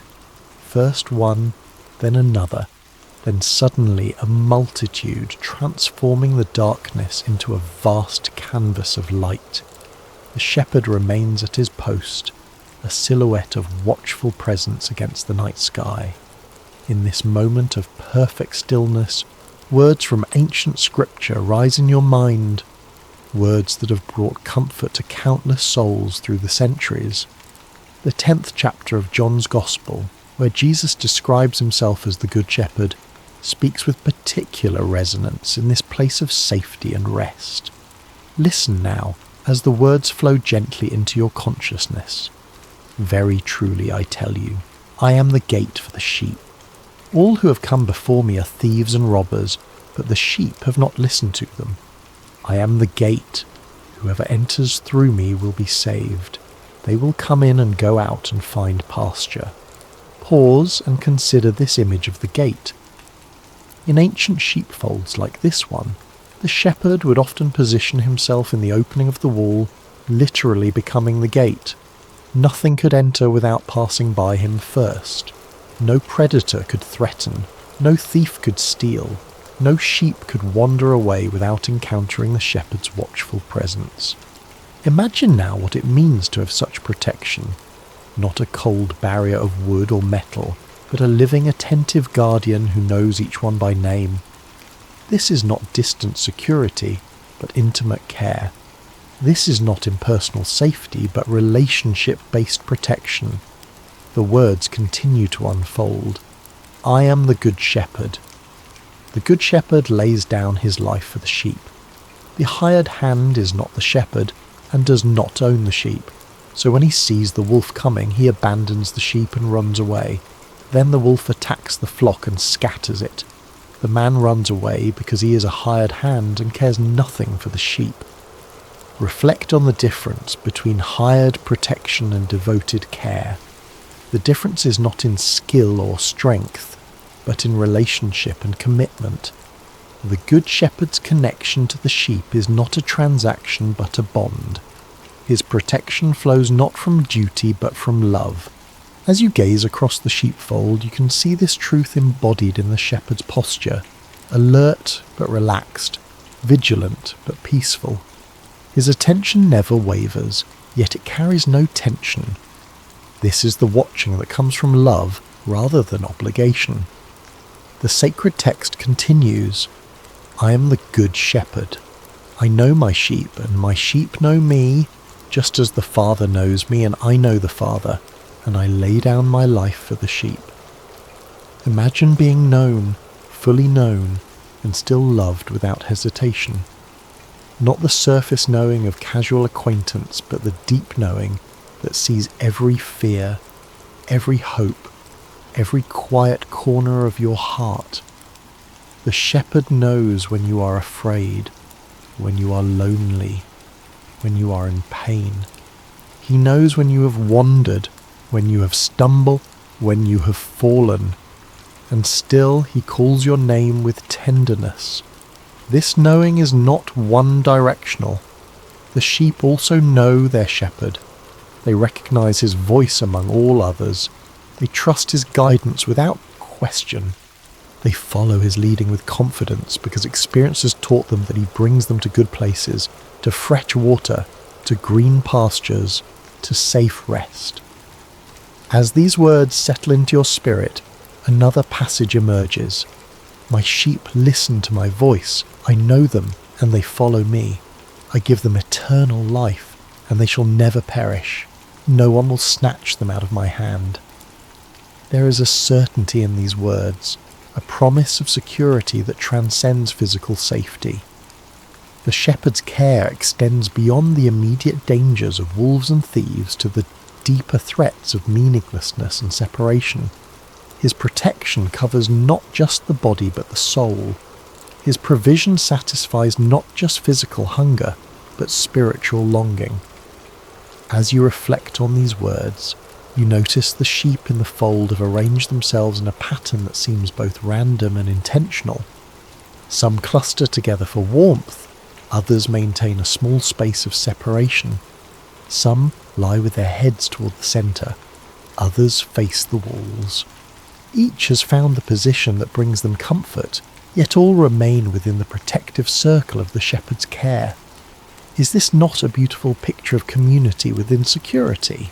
Unity without uniformity? Each sheep is different, in size, in age, in temperament, yet all are equally valued, equally protected, equally known by name. The night has fully embraced the world now. The meadow beyond the sheepfold lies invisible in darkness, but here within the circle of stone walls there is no fear of what cannot be seen. The shepherd's presence transforms the night from a time of vulnerability to a season of rest. One more passage rises in your awareness. I have other sheep that are not of this sheep pen. I must bring them also. They too will listen to my voice, and there shall be one flock and one shepherd. These words speak of expansion, of inclusion, of a circle of care that continues to widen. The shepherd's heart is not limited to those already gathered, but extends to those still wandering, still searching, still unsure of where they belong. As you let these ancient words settle deeply into your consciousness, you notice that the rhythm of your breathing is synchronized with the gentle rise and fall of the sleeping sheep around you. There is a harmony here, a natural community formed not by effortful connection, but by shared trust in the one who watches over all. The shepherd's eyes meet yours across the sheepfold, and in that glance you understand you too are invited into this circle of care. You too are known by name. You too are welcome to rest under the watchflies of the one who never slumbers. As the night grows deeper, something remarkable happens. The scene around you begins to shift, not in a jarring way, but with the gentle transformation of a dream unfolding. The walls of the sheepfold seem to dissolve, and you find yourself no longer sitting against the stones, but standing in an open field just as dawn begins to break on the horizon. The sheep are rising from their rest, stretching and shaking the night stillness from their bodies. The shepherd moves among them, speaking softly to each one, calling names that sound like music in the morning air. He turns to you now, his eyes finding yours with a gaze that feels at once ancient and immediate. With a small gesture of his hand, he invites you to join him as he prepares to lead the flock to fresh pastures. You rise and move toward him, feeling neither rushed nor hesitant. There is a rightness to this moment, as if it has been waiting for you through all the days of your life. "Come," he says, his voice both gentler and more compelling than you imagined. "Walk with me a while." As the sheep begin to follow the shepherd out into the wider fields, you find yourself walking alongside him. Not ahead, not behind, but beside, close enough to hear his breathing, to notice the deliberate placement of his feet on the earth, to feel the subtle movements of the air as he lifts his staff to guide the way. The morning unfolds around you in a symphony of sensory experiences. The earth beneath your feet feels solid yet yielding, supporting each step without resistance. The cool morning air carries the mingled scents of grass, wild flowers, and the earthy wool of the sheep. Light increases gradually as the sun climbs higher, illuminating the landscape in stages, first outlining the hills in gold, then filling the valleys with amber light, finally bathing everything in the clear radiance of full morning. You notice that the shepherd does not hurry. His pace is steady but unhurried, considerate of the youngest lambs and the oldest ewes. There is no sense of urgency, no anxiety about reaching a destination by a certain time. The journey itself holds as much importance as the arrival. The sheep need movement, the shepherd explains, seeming to read your thoughts, but they also need to feel secure in that movement. Too fast and they become anxious. Too slow and they begin to wander. The right pace creates both progress and peace. As you walk, you begin to notice how the sheep respond to the shepherd's voice. When he calls to one that has strayed too near a thorny thicket, it immediately adjusts its path. When he makes a particular clicking sound, the entire flock knows to pause and wait. When he sings a low melodic note, they gather more tightly together. They know my voice, he says simply, not just its sound, but its meaning. The path begins to ascend a gentle hill. As you climb, you notice how the shepherd positions himself, sometimes ahead to lead the way, sometimes behind to encourage those who lag, sometimes at the side to prevent wandering toward unseen dangers. The greatest deception, he comments, is the belief that freedom means absence of guidance. True freedom comes from trusting the one who sees what you cannot see. From the top of the hill, you can see the landscape spread out in all directions. To the east, where you've come from, the sheepfold stands solid and familiar. To the west, your direction of travel, a wide valley opens up, green with the new grass and dotted with the blue of morning flowers. To the north and south, other hills rise, creating a natural corridor for your journey. The shepherd pauses here, allowing the sheep to rest for a moment and take in the wider view. He stands slightly apart, his eyes scanning the horizon with attentive care. You understand that he is looking for signs of danger, assessing weather patterns, planning the safest route forward. Every step we take has been imagined before we take it, he says, again responding to your unspoken thoughts. I walk these paths in my mind before I walk them with my feet. That is how I can lead with confidence even into new territories. As the journey resumes, you begin to notice the distinct personalities of the sheep around you. Some walk with the confidence of experience, staying close to the shepherd out of choice rather than fear. Others move with the uncertainty of youth, sometimes darting ahead, sometimes falling behind, requiring more of the shepherd's attention. One sheep in particular catches your notice and slightly smaller than the others, with a slight limp that suggests an old injury. This one stays especially close to the shepherd, often walking directly beside him on the opposite side from where you walk. This one knows her need, the shepherd says, his voice warm with affection. She learned through difficulty what some never learn through ease, that proximity to me is better than independence from me. The sun is higher now, warming the air and bringing out the sweet scent of the crushed grass beneath your feet. The path descends into the valley, where a small stream cuts through the field, creating a natural stopping place. The sheep move eagerly toward the water, their thirst evident in their quickened pace. The shepherd guides them to the calmest part of the stream, where the water flows gently and the banks slope gradually. Here the sheep can drink without danger, refreshing themselves in the clear water. You kneel beside the stream yourself, cupping your hands to bring the cool water to your lips. It tastes sweeter than any water you've known before, clean and life-giving. Rest here a while, the shepherd says, settling himself on a smooth rock nearby. The journey continues, but never without restoration along the way. As you sit by the stream, watching the sheep drink and then begin to graze on the lush grass that grows along the banks, you feel a profound sense of being exactly where you are meant to be.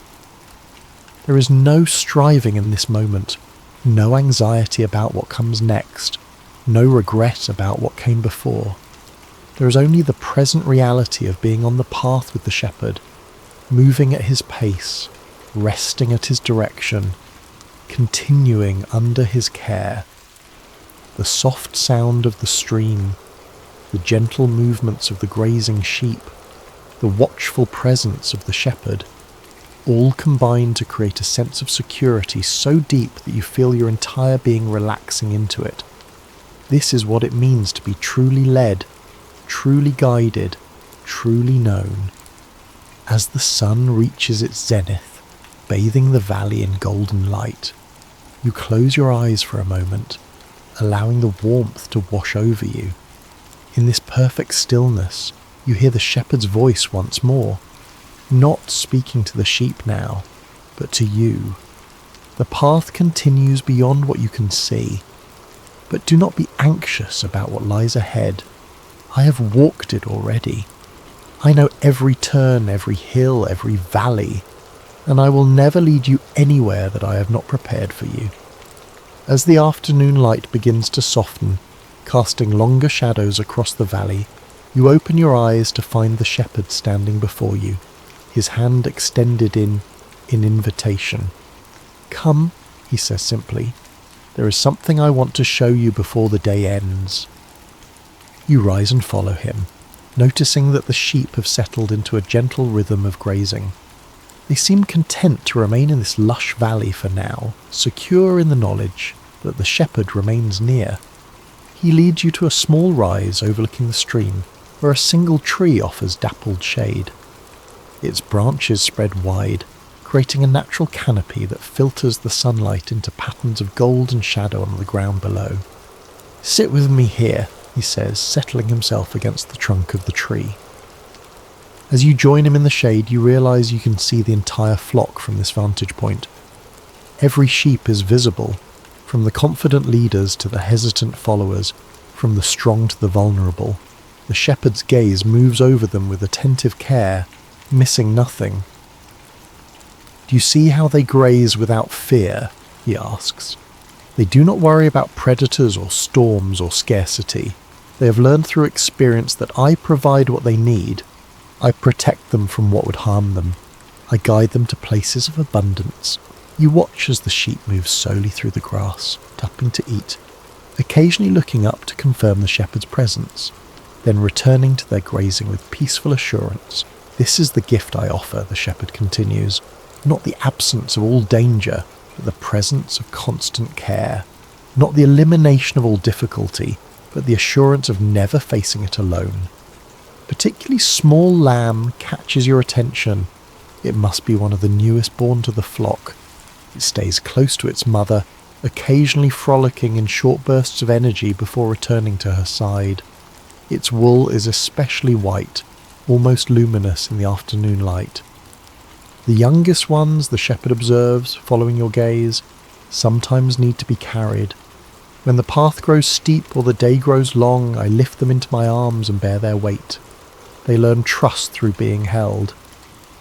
You consider this, the image of the strong shepherd carrying the vulnerable lamb, not with impatience at its weakness, but with tenderness for its need. "Do you know," he asks, turning to look directly at you, "that I would leave the 99 to find the one?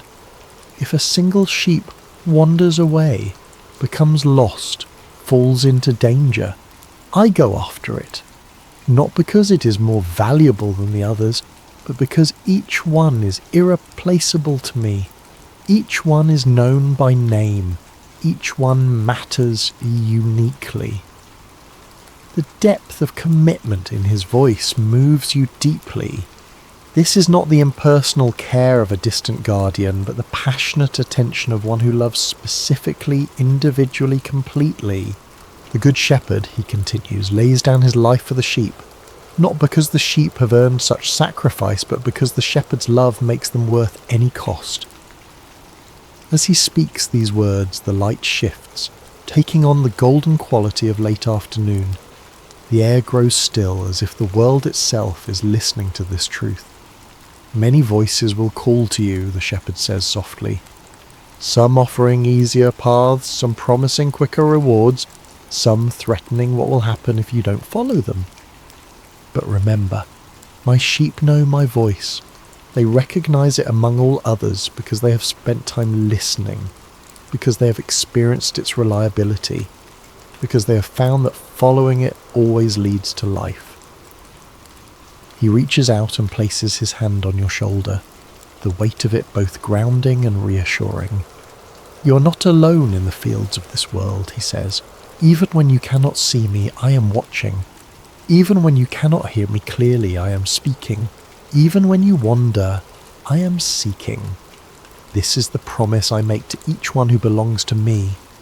You will never be forgotten, never be abandoned, never be left without guidance.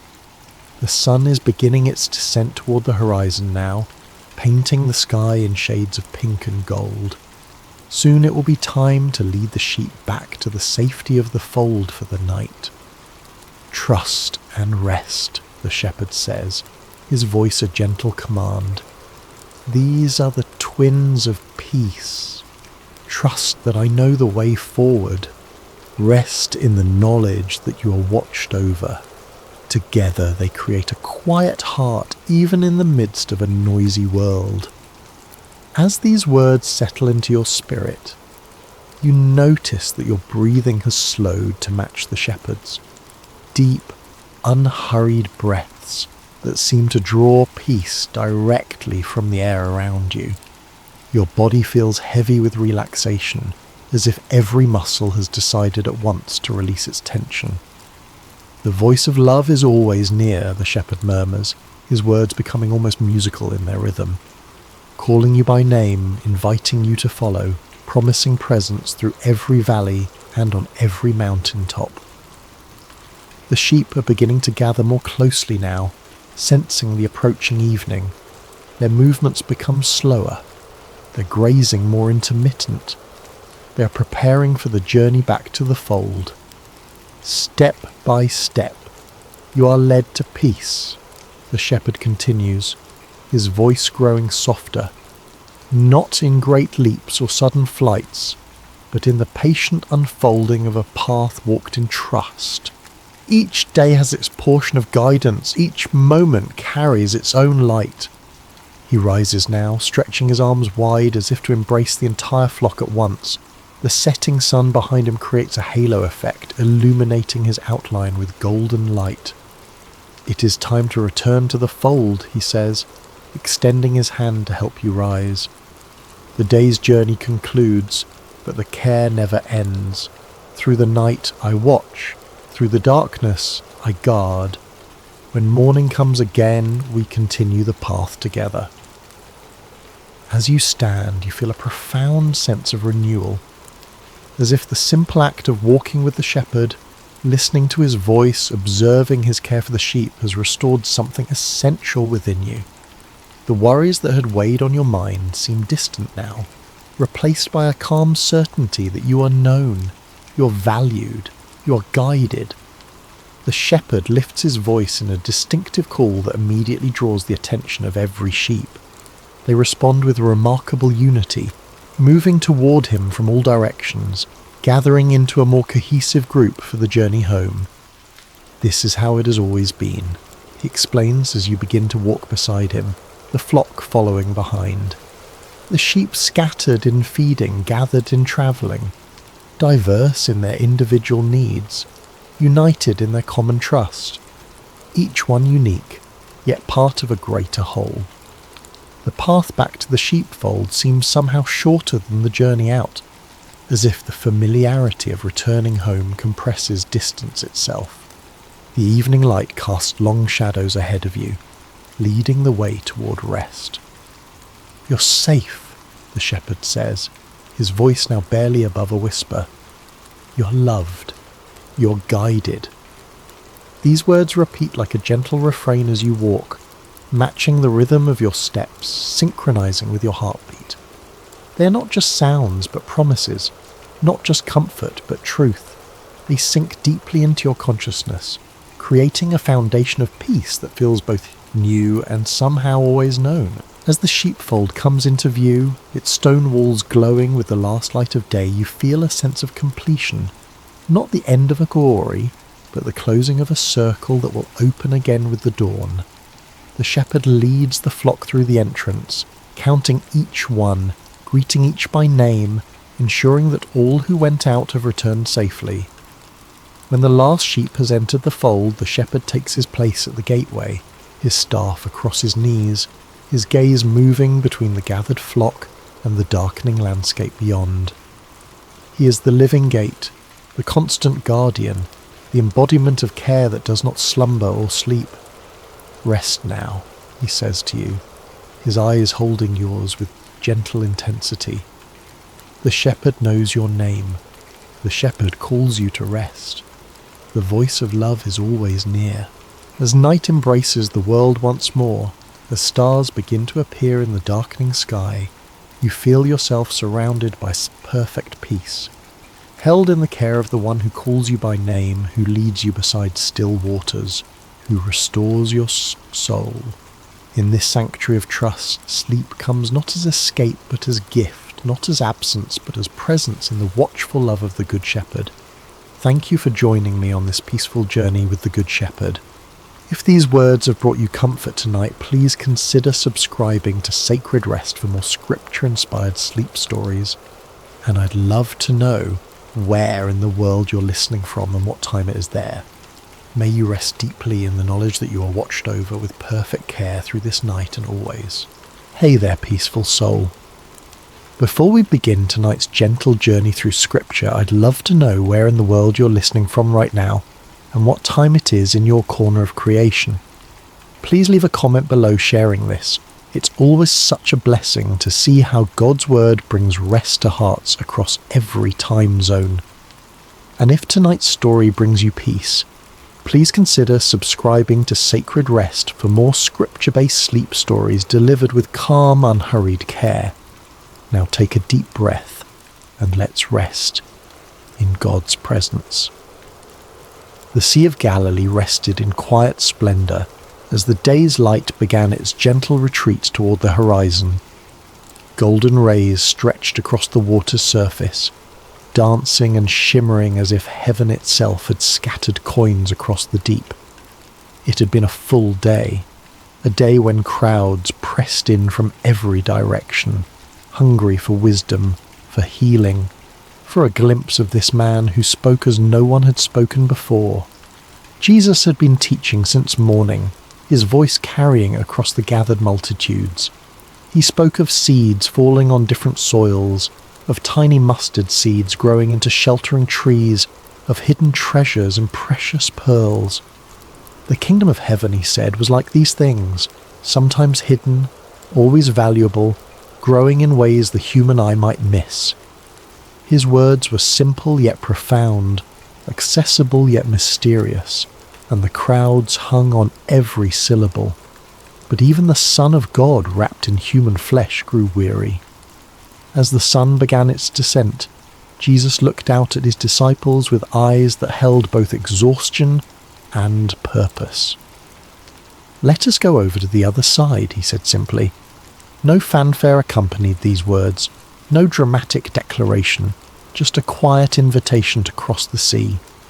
This is where our meditation begins tonight, with this small, seemingly unremarkable statement. Let us go over to the other side. 5 ordinary words that carried extraordinary meaning. For when Jesus says, "Let us go," he already knows what lies ahead. The storm that would soon rage was not a surprise to him. The fear that would grip his disciples' hearts was already known. The peace he would speak was already prepared. The disciples, eager to follow their teacher wherever he led, began to prepare the boat. Some of them were fishermen by trade, Peter, Andrew, James, and John, their hands calloused and strong from years of casting nets and pulling oars. They knew this sea intimately, had crossed its waters countless times.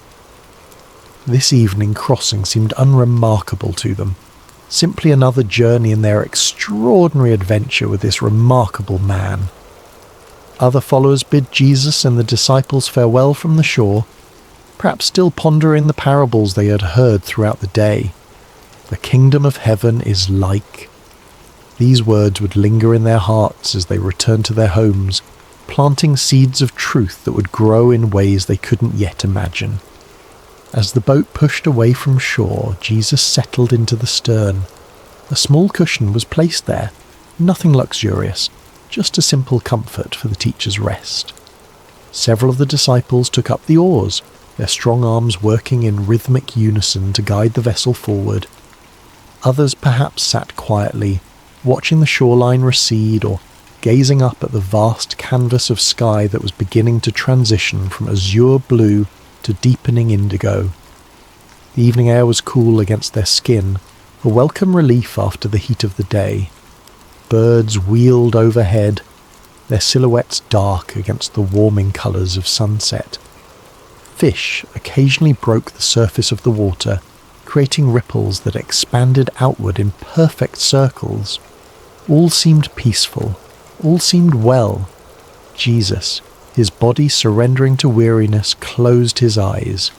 The gentle rocking of the boat, the quiet splash of water against its sides, the distant calls of birds, these formed a lullaby that invited rest.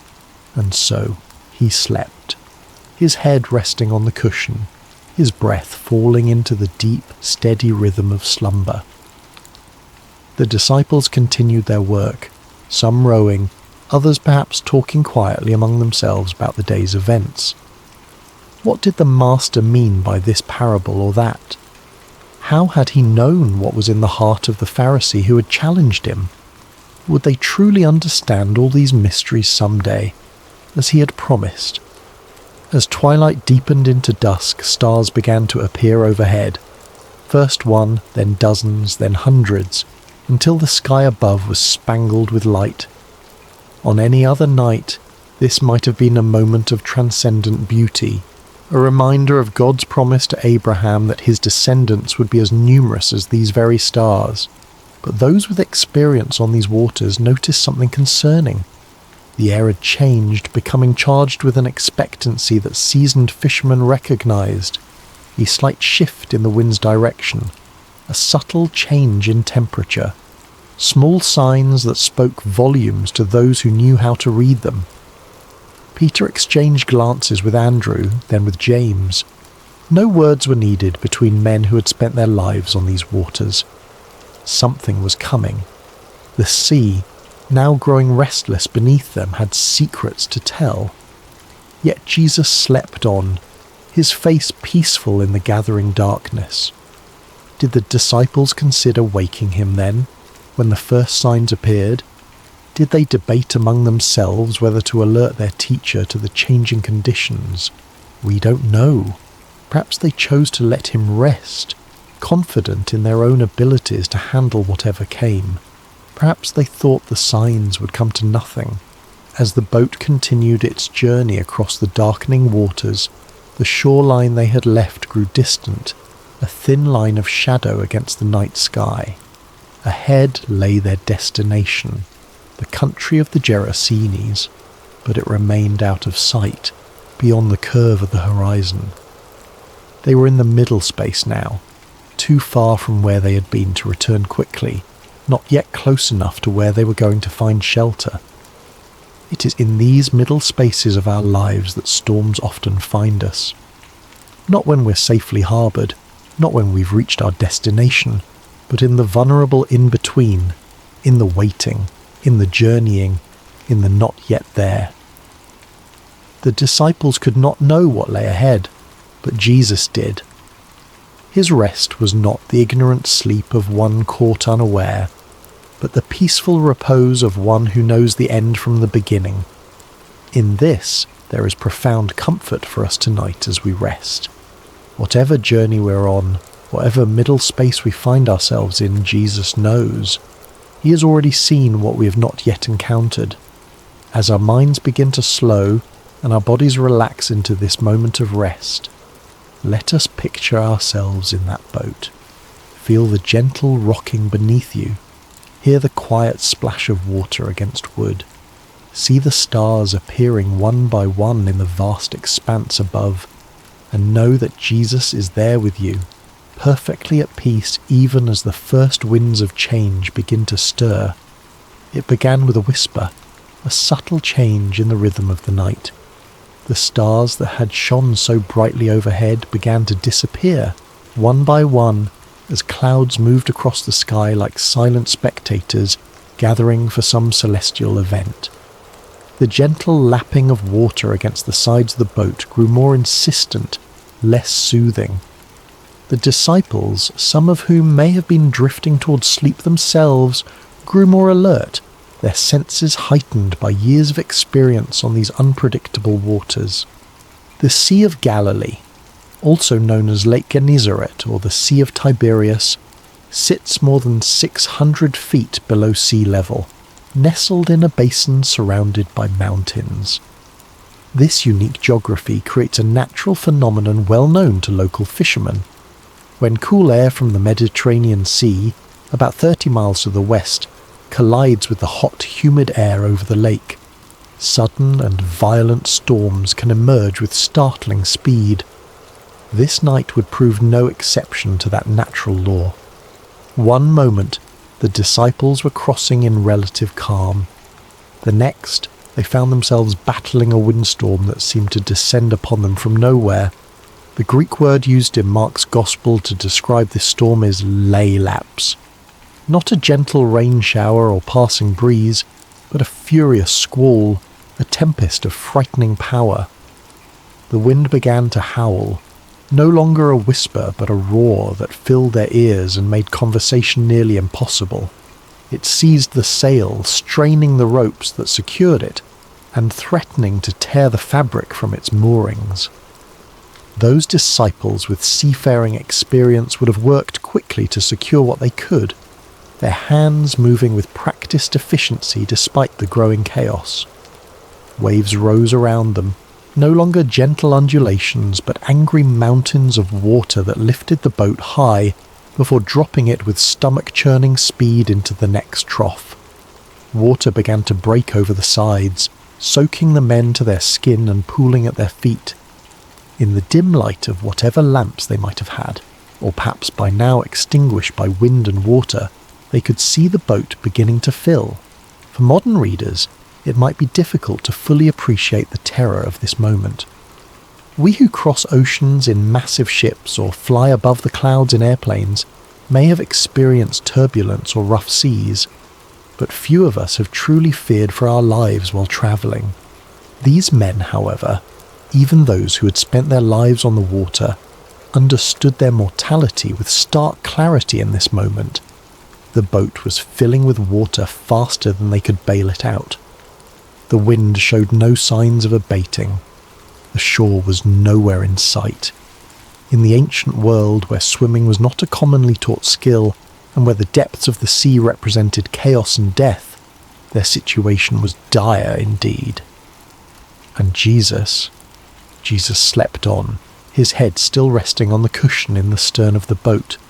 This image of Christ sleeping peacefully while chaos rages is one of the most powerful in all of Scripture.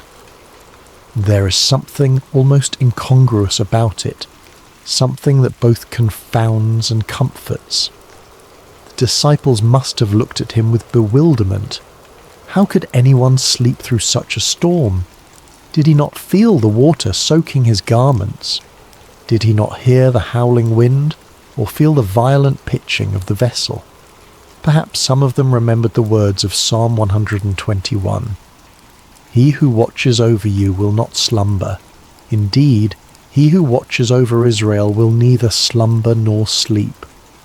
Yet here was their teacher, their master, whom some had begun to believe might be the promised Messiah, deep in slumber while destruction seemed imminent. We might pause here in our meditation and consider times when God has seemed silent or sleeping in our own lives.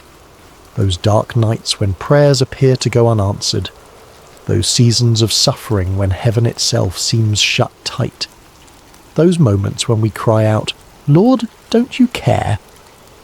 For this was precisely the question that rose to the disciples' lips as fear gave way to desperation. Someone, we don't know who, moved to the stern where Jesus lay sleeping. Perhaps they shook his shoulder roughly, the protocol of respect forgotten in the face of survival's urgency. "Teacher," they cried, their voices barely audible above the storm's rage, "don't you care if we drown?" There is raw humanity in this question, the unfiltered cry of those who feel abandoned in their hour of greatest need. It's not a theologian's careful inquiry or a philosopher's pondering.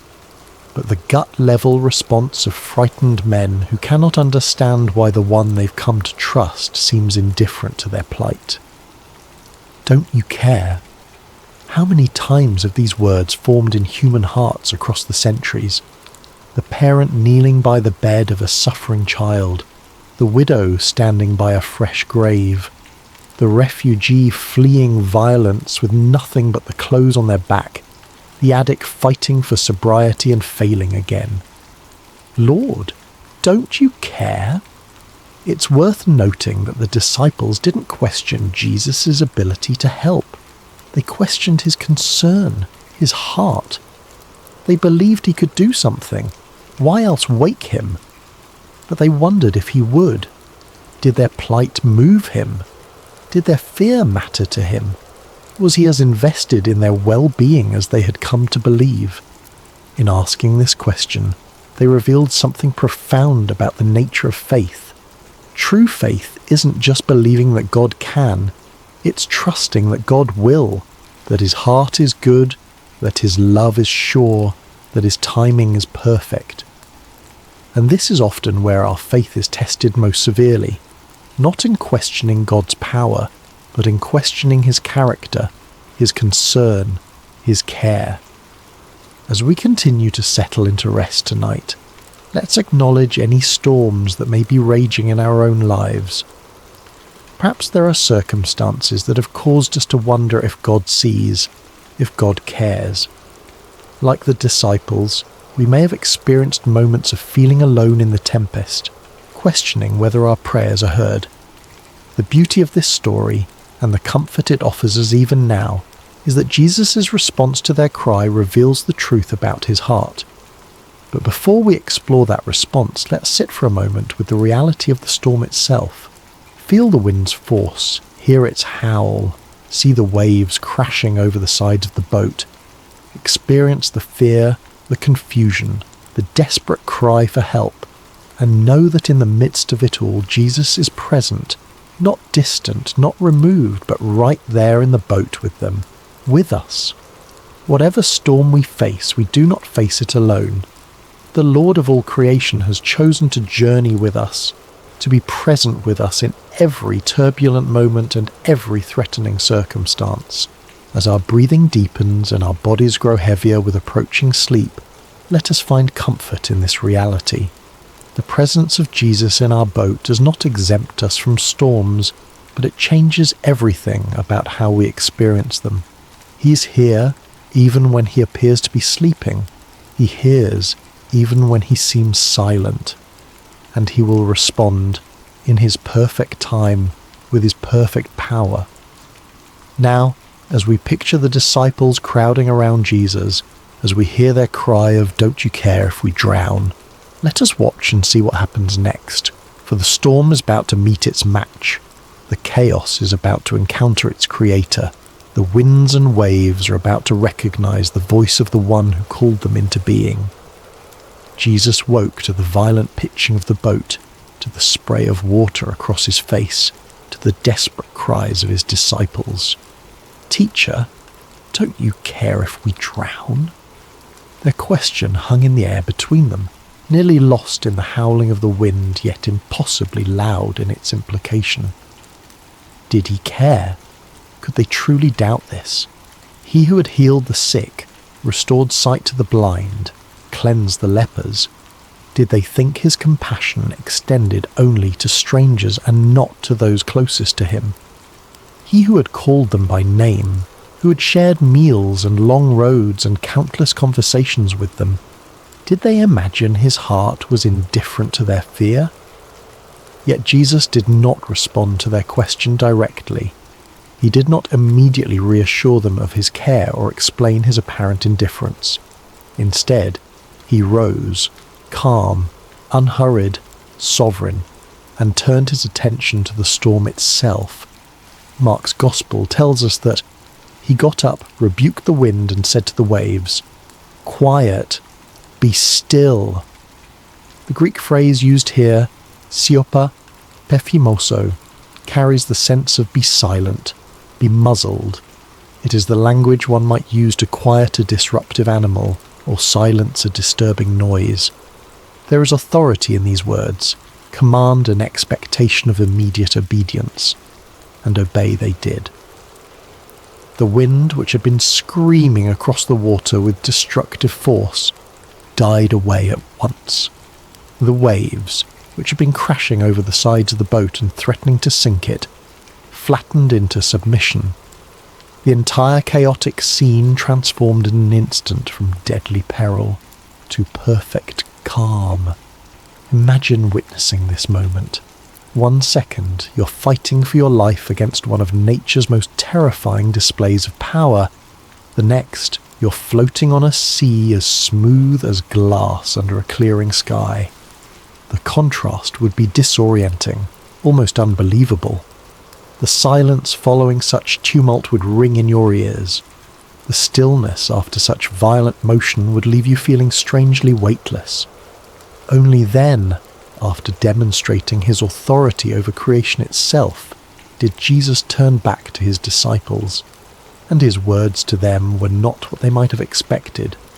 No warm reassurance that yes, of course he cared, no gentle understanding of their fear. Instead, he asked them 2 pointed questions. Why are you so afraid? Do you still have no faith? These questions weren't meant to shame or condemn. Jesus was not expressing disappointment so much as issuing an invitation to examine the gap between what they professed to believe about him and how they responded when those beliefs were tested by circumstance. The first question, why are you so afraid, invites examination of the source of our fears. Fear often arises from a perception of threat coupled with a sense of powerlessness to address that threat. The disciples feared drowning because they perceived the storm's power and recognized their inability to control it. But Jesus was suggesting another perspective. When he is in our boat, the equation changes. The presence of the Creator fundamentally alters the balance of power in any situation. The second question, do you still have no faith, probes even deeper. These disciples had witnessed Jesus perform miracle after miracle. They had seen him heal diseases medicine couldn't touch. They had watched him cast out demons that had tormented their victims for years. They had even seen him challenge the religious authorities of their day with an authority that clearly came from above. Yet when the storm came, when their own lives were threatened, their faith faltered. They reverted to fear rather than resting in confidence that the God who had demonstrated his power in so many other circumstances remained just as powerful in their present crisis. This is a common human pattern, isn't it? We can intellectually believe in God's power and love. We can recall times when we've experienced his faithfulness. We can even testify to others about how he has worked in our lives. But when new challenges arise, particularly ones that feel overwhelming or threatening, we can forget everything we know and surrender to panic. Jesus' questions invite a different response. They challenge us to align our emotional reactions with our professed beliefs, to allow what we know about God's character to inform how we feel when facing life's storms. This is not about denying fear. Fear is a natural human emotion that even Jesus experienced in the Garden of Gethsemane. Rather, it's about preventing fear from distorting our view of God and his activity in our lives. The disciples' fear had led them to question Jesus' care for them. Don't you care if we drown?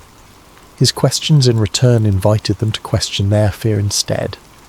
Was it consistent with what they knew of him? Was it justified in light of who he had revealed himself to be? As we continue our journey toward rest tonight, these questions can guide our own reflection. What fears keep us awake at night? What storms in our lives have made us wonder if God cares?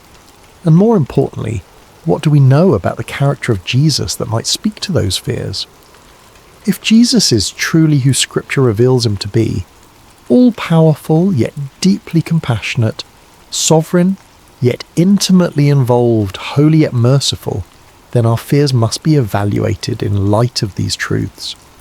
Not dismissed or denied, but placed within the larger context of who God is and how he works. The disciples in that boat had to reconcile their experience of the storm with their experience of Jesus' power over it.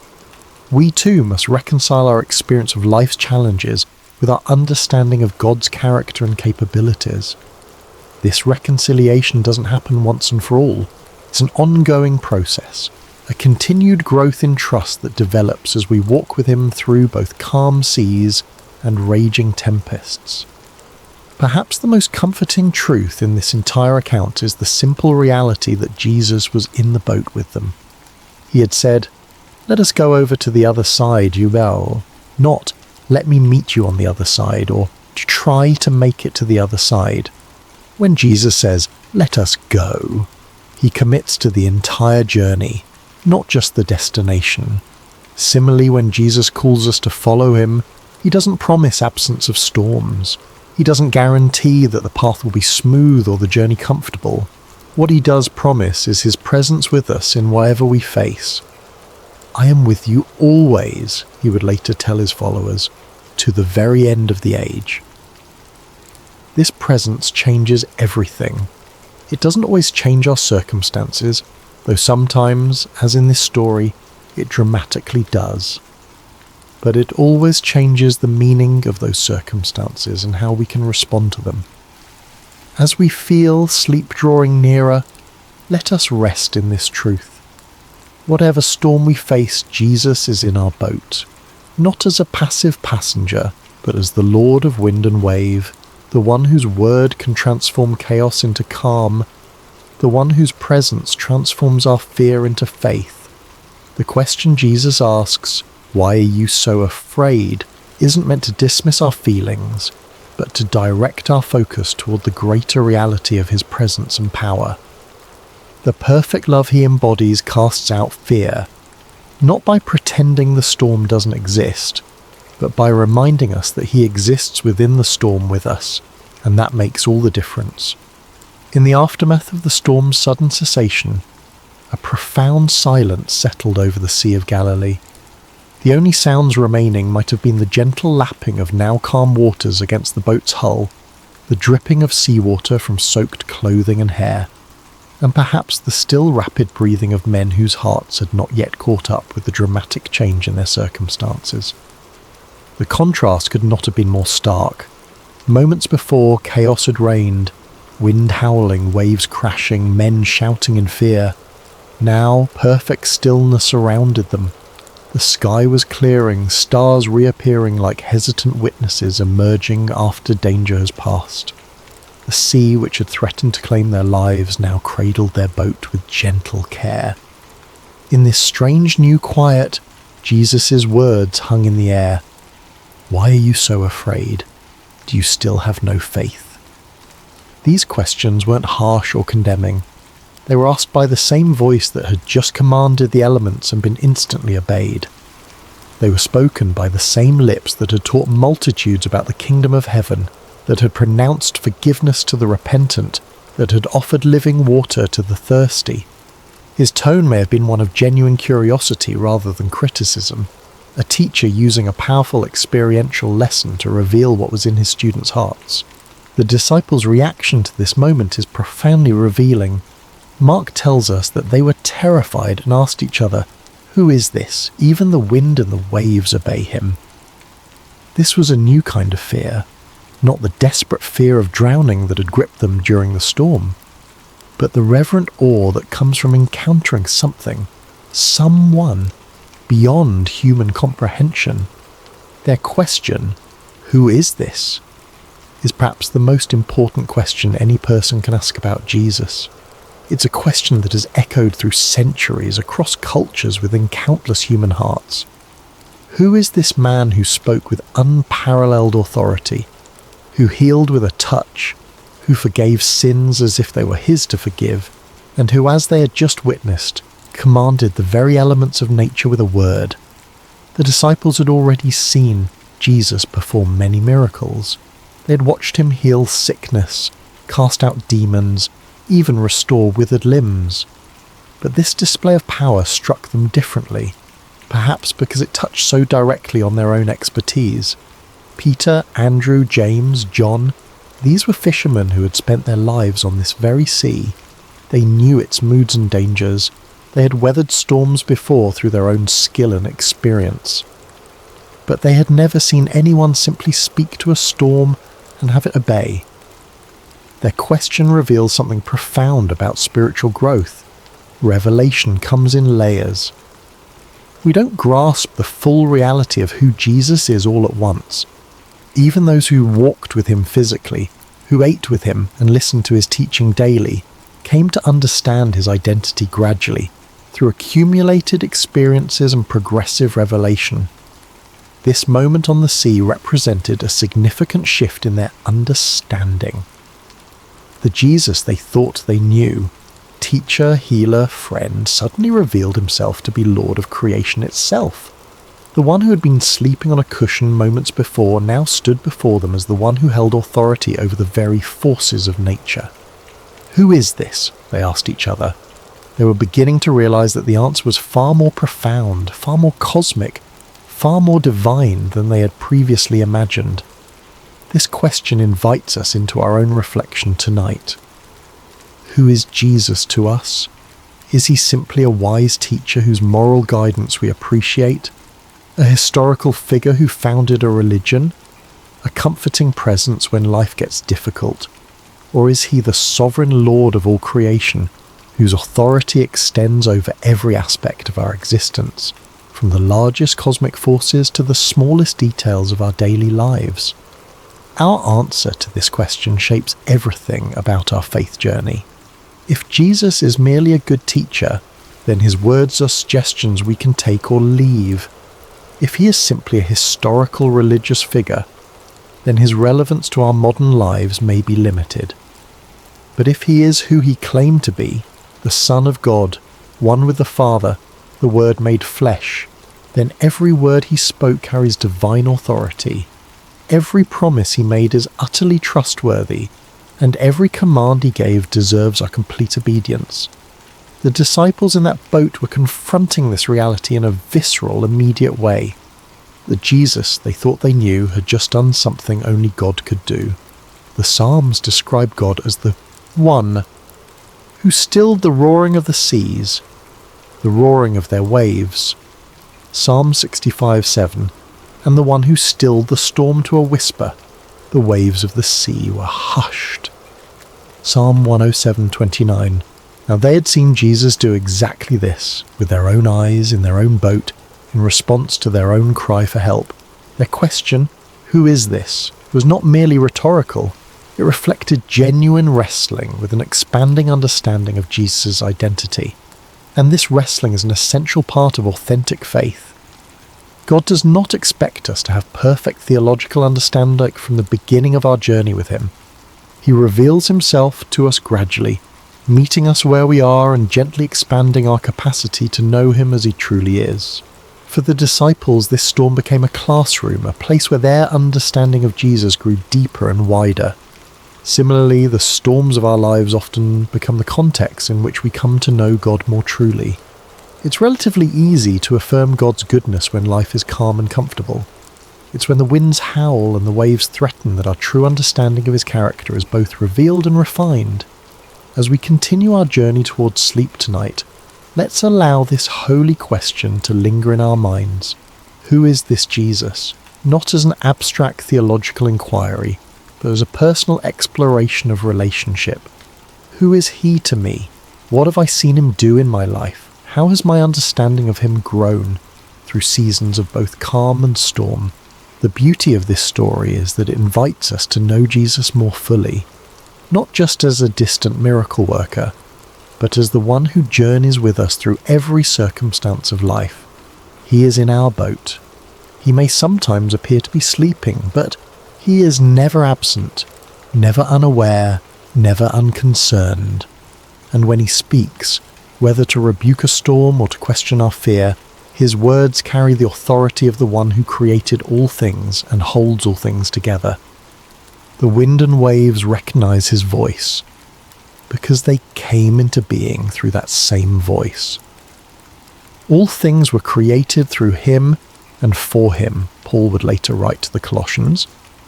He is before all things, and in him all things hold together. Colossians 1:16-15. This is the Jesus who accompanies us through every storm. This is the one who has promised never to leave us or forsake us. This is the Lord who may ask us, as he asked his first disciples, "Why are you so afraid?" Not to shame us for our fear, but to invite us into deeper trust based on deeper knowledge of who he truly is. As our bodies grow heavier with approaching sleep, as our thoughts begin to slow and quiet, let us rest in this profound truth. The one who commands the wind and waves is with us, and if even the storm obeys his voice, how much more can we trust him with the circumstances of our lives, with the fears that sometimes keep us awake, with the future that remains unknown to us but is fully known to him.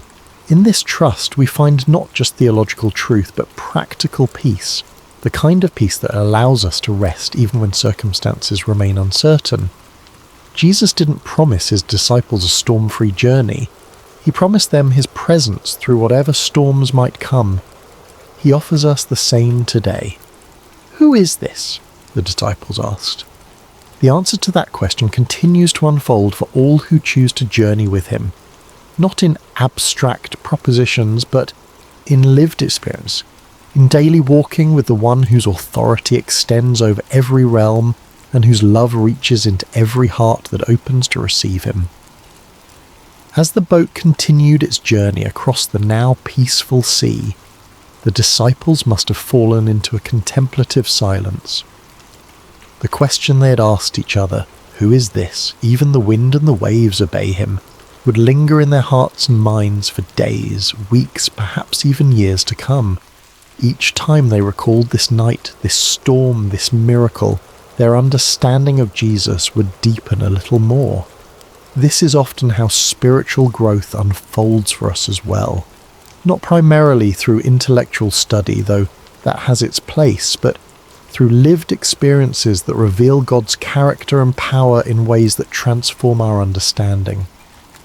Head knowledge becomes heart knowledge when we see God act in response to our deepest needs and most desperate prayers.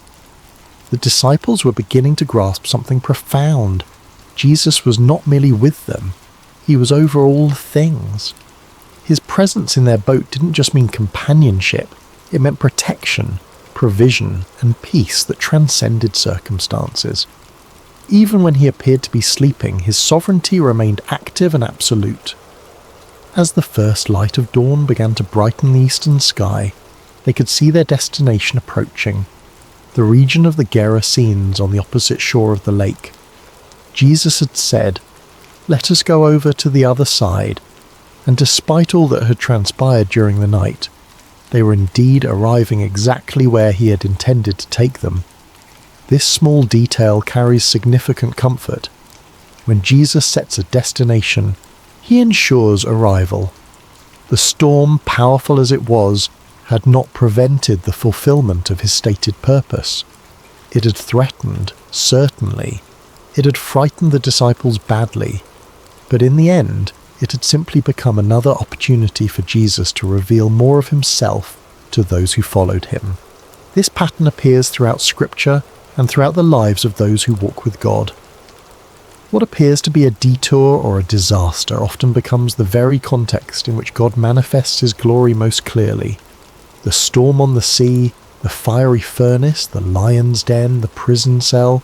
In Scripture, these became stages for divine revelation, not obstacles to divine purpose. As we prepare to drift into sleep tonight, there is profound rest available in this reality. Whatever storms we face, they do not take Jesus by surprise. Whatever fears arise within us, they do not diminish his power. Whatever threatens to overwhelm us, it cannot overrule his sovereign declaration over our lives.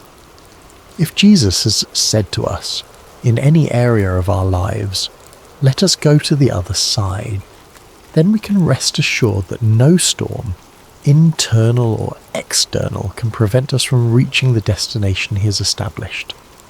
The journey may include unexpected turbulence. We may experience moments of genuine fear, but the presence of Jesus in our boat, in our lives, our circumstances, our hearts, guarantees safe passage. This doesn't mean we won't get wet, doesn't mean the journey will always feel comfortable or proceed according to our preferred timeline. The disciples in that boat experienced genuine terror before they witnessed miraculous calm. They got soaked to the skin. They may have lost cargo overboard. The boat likely required bailing out and repairs afterward, but they made it to the other side because Jesus had declared that this would be so, and in the process, they came to know him more deeply than they had before. The storm became not an obstacle to their progress, but a vehicle for their spiritual growth. As we reflect on this story one final time tonight, let's consider 3 enduring comforts it offers to all who journey with Jesus. First, Jesus is present in every storm. He may not manifest his power immediately or in the ways we expect, but he's never absent from our struggles. The psalmist wrote, "God is our refuge and strength, an ever-present help in trouble. Therefore we will not fear, though the earth give way and the mountains fall into the heart of the sea, though its waters roar and foam, and the mountains quake with their surging." Psalm 46, 1 and 3. This presence is not just comforting, it is transformative. It changes how we experience our circumstances, even when it doesn't immediately change the circumstances themselves. Second, Jesus' timing is perfect. He allowed the storm to rage for a time before calming it, not because he was indifferent to the disciples' fear, but because the experience would deepen their understanding and strengthen their faith. Similarly, when he seems silent or inactive in our lives, it is never due to indifference. His timing takes into account purposes and perspectives that extend far beyond our immediate comfort, encompassing our long-term growth and God's eternal glory. Third, Jesus' authority is absolute. When he spoke to the wind and waves, they had no choice but to obey. The same voice that said, "Let there be light" at creation, now said, "Be still" to the storm, with the same creative authority and the same immediate result. This ultimate authority means that nothing we face, no circumstance, no enemy, no fear, no failure, is beyond his power to redeem, restore, or transform according to his perfect will. These truths don't eliminate life's storms, but they fundamentally change how we experience them. They allow us to sleep, literally and figuratively, in the sovereignty of the one who has promised to bring us safely to the other side. As your body relaxes more deeply now, as your breathing slows and your thoughts begin to drift, imagine yourself in that boat after the storm has ceased. Feel the gentle rocking of the vessel on calm waters. See the stars reflected on the surface like scattered diamonds. Hear the quiet lapping of small waves against the wooden hull. And most importantly, know that Jesus is there with you, awake, aware, almighty. The night is passing. Dawn approaches. The shore draws nearer with each moment.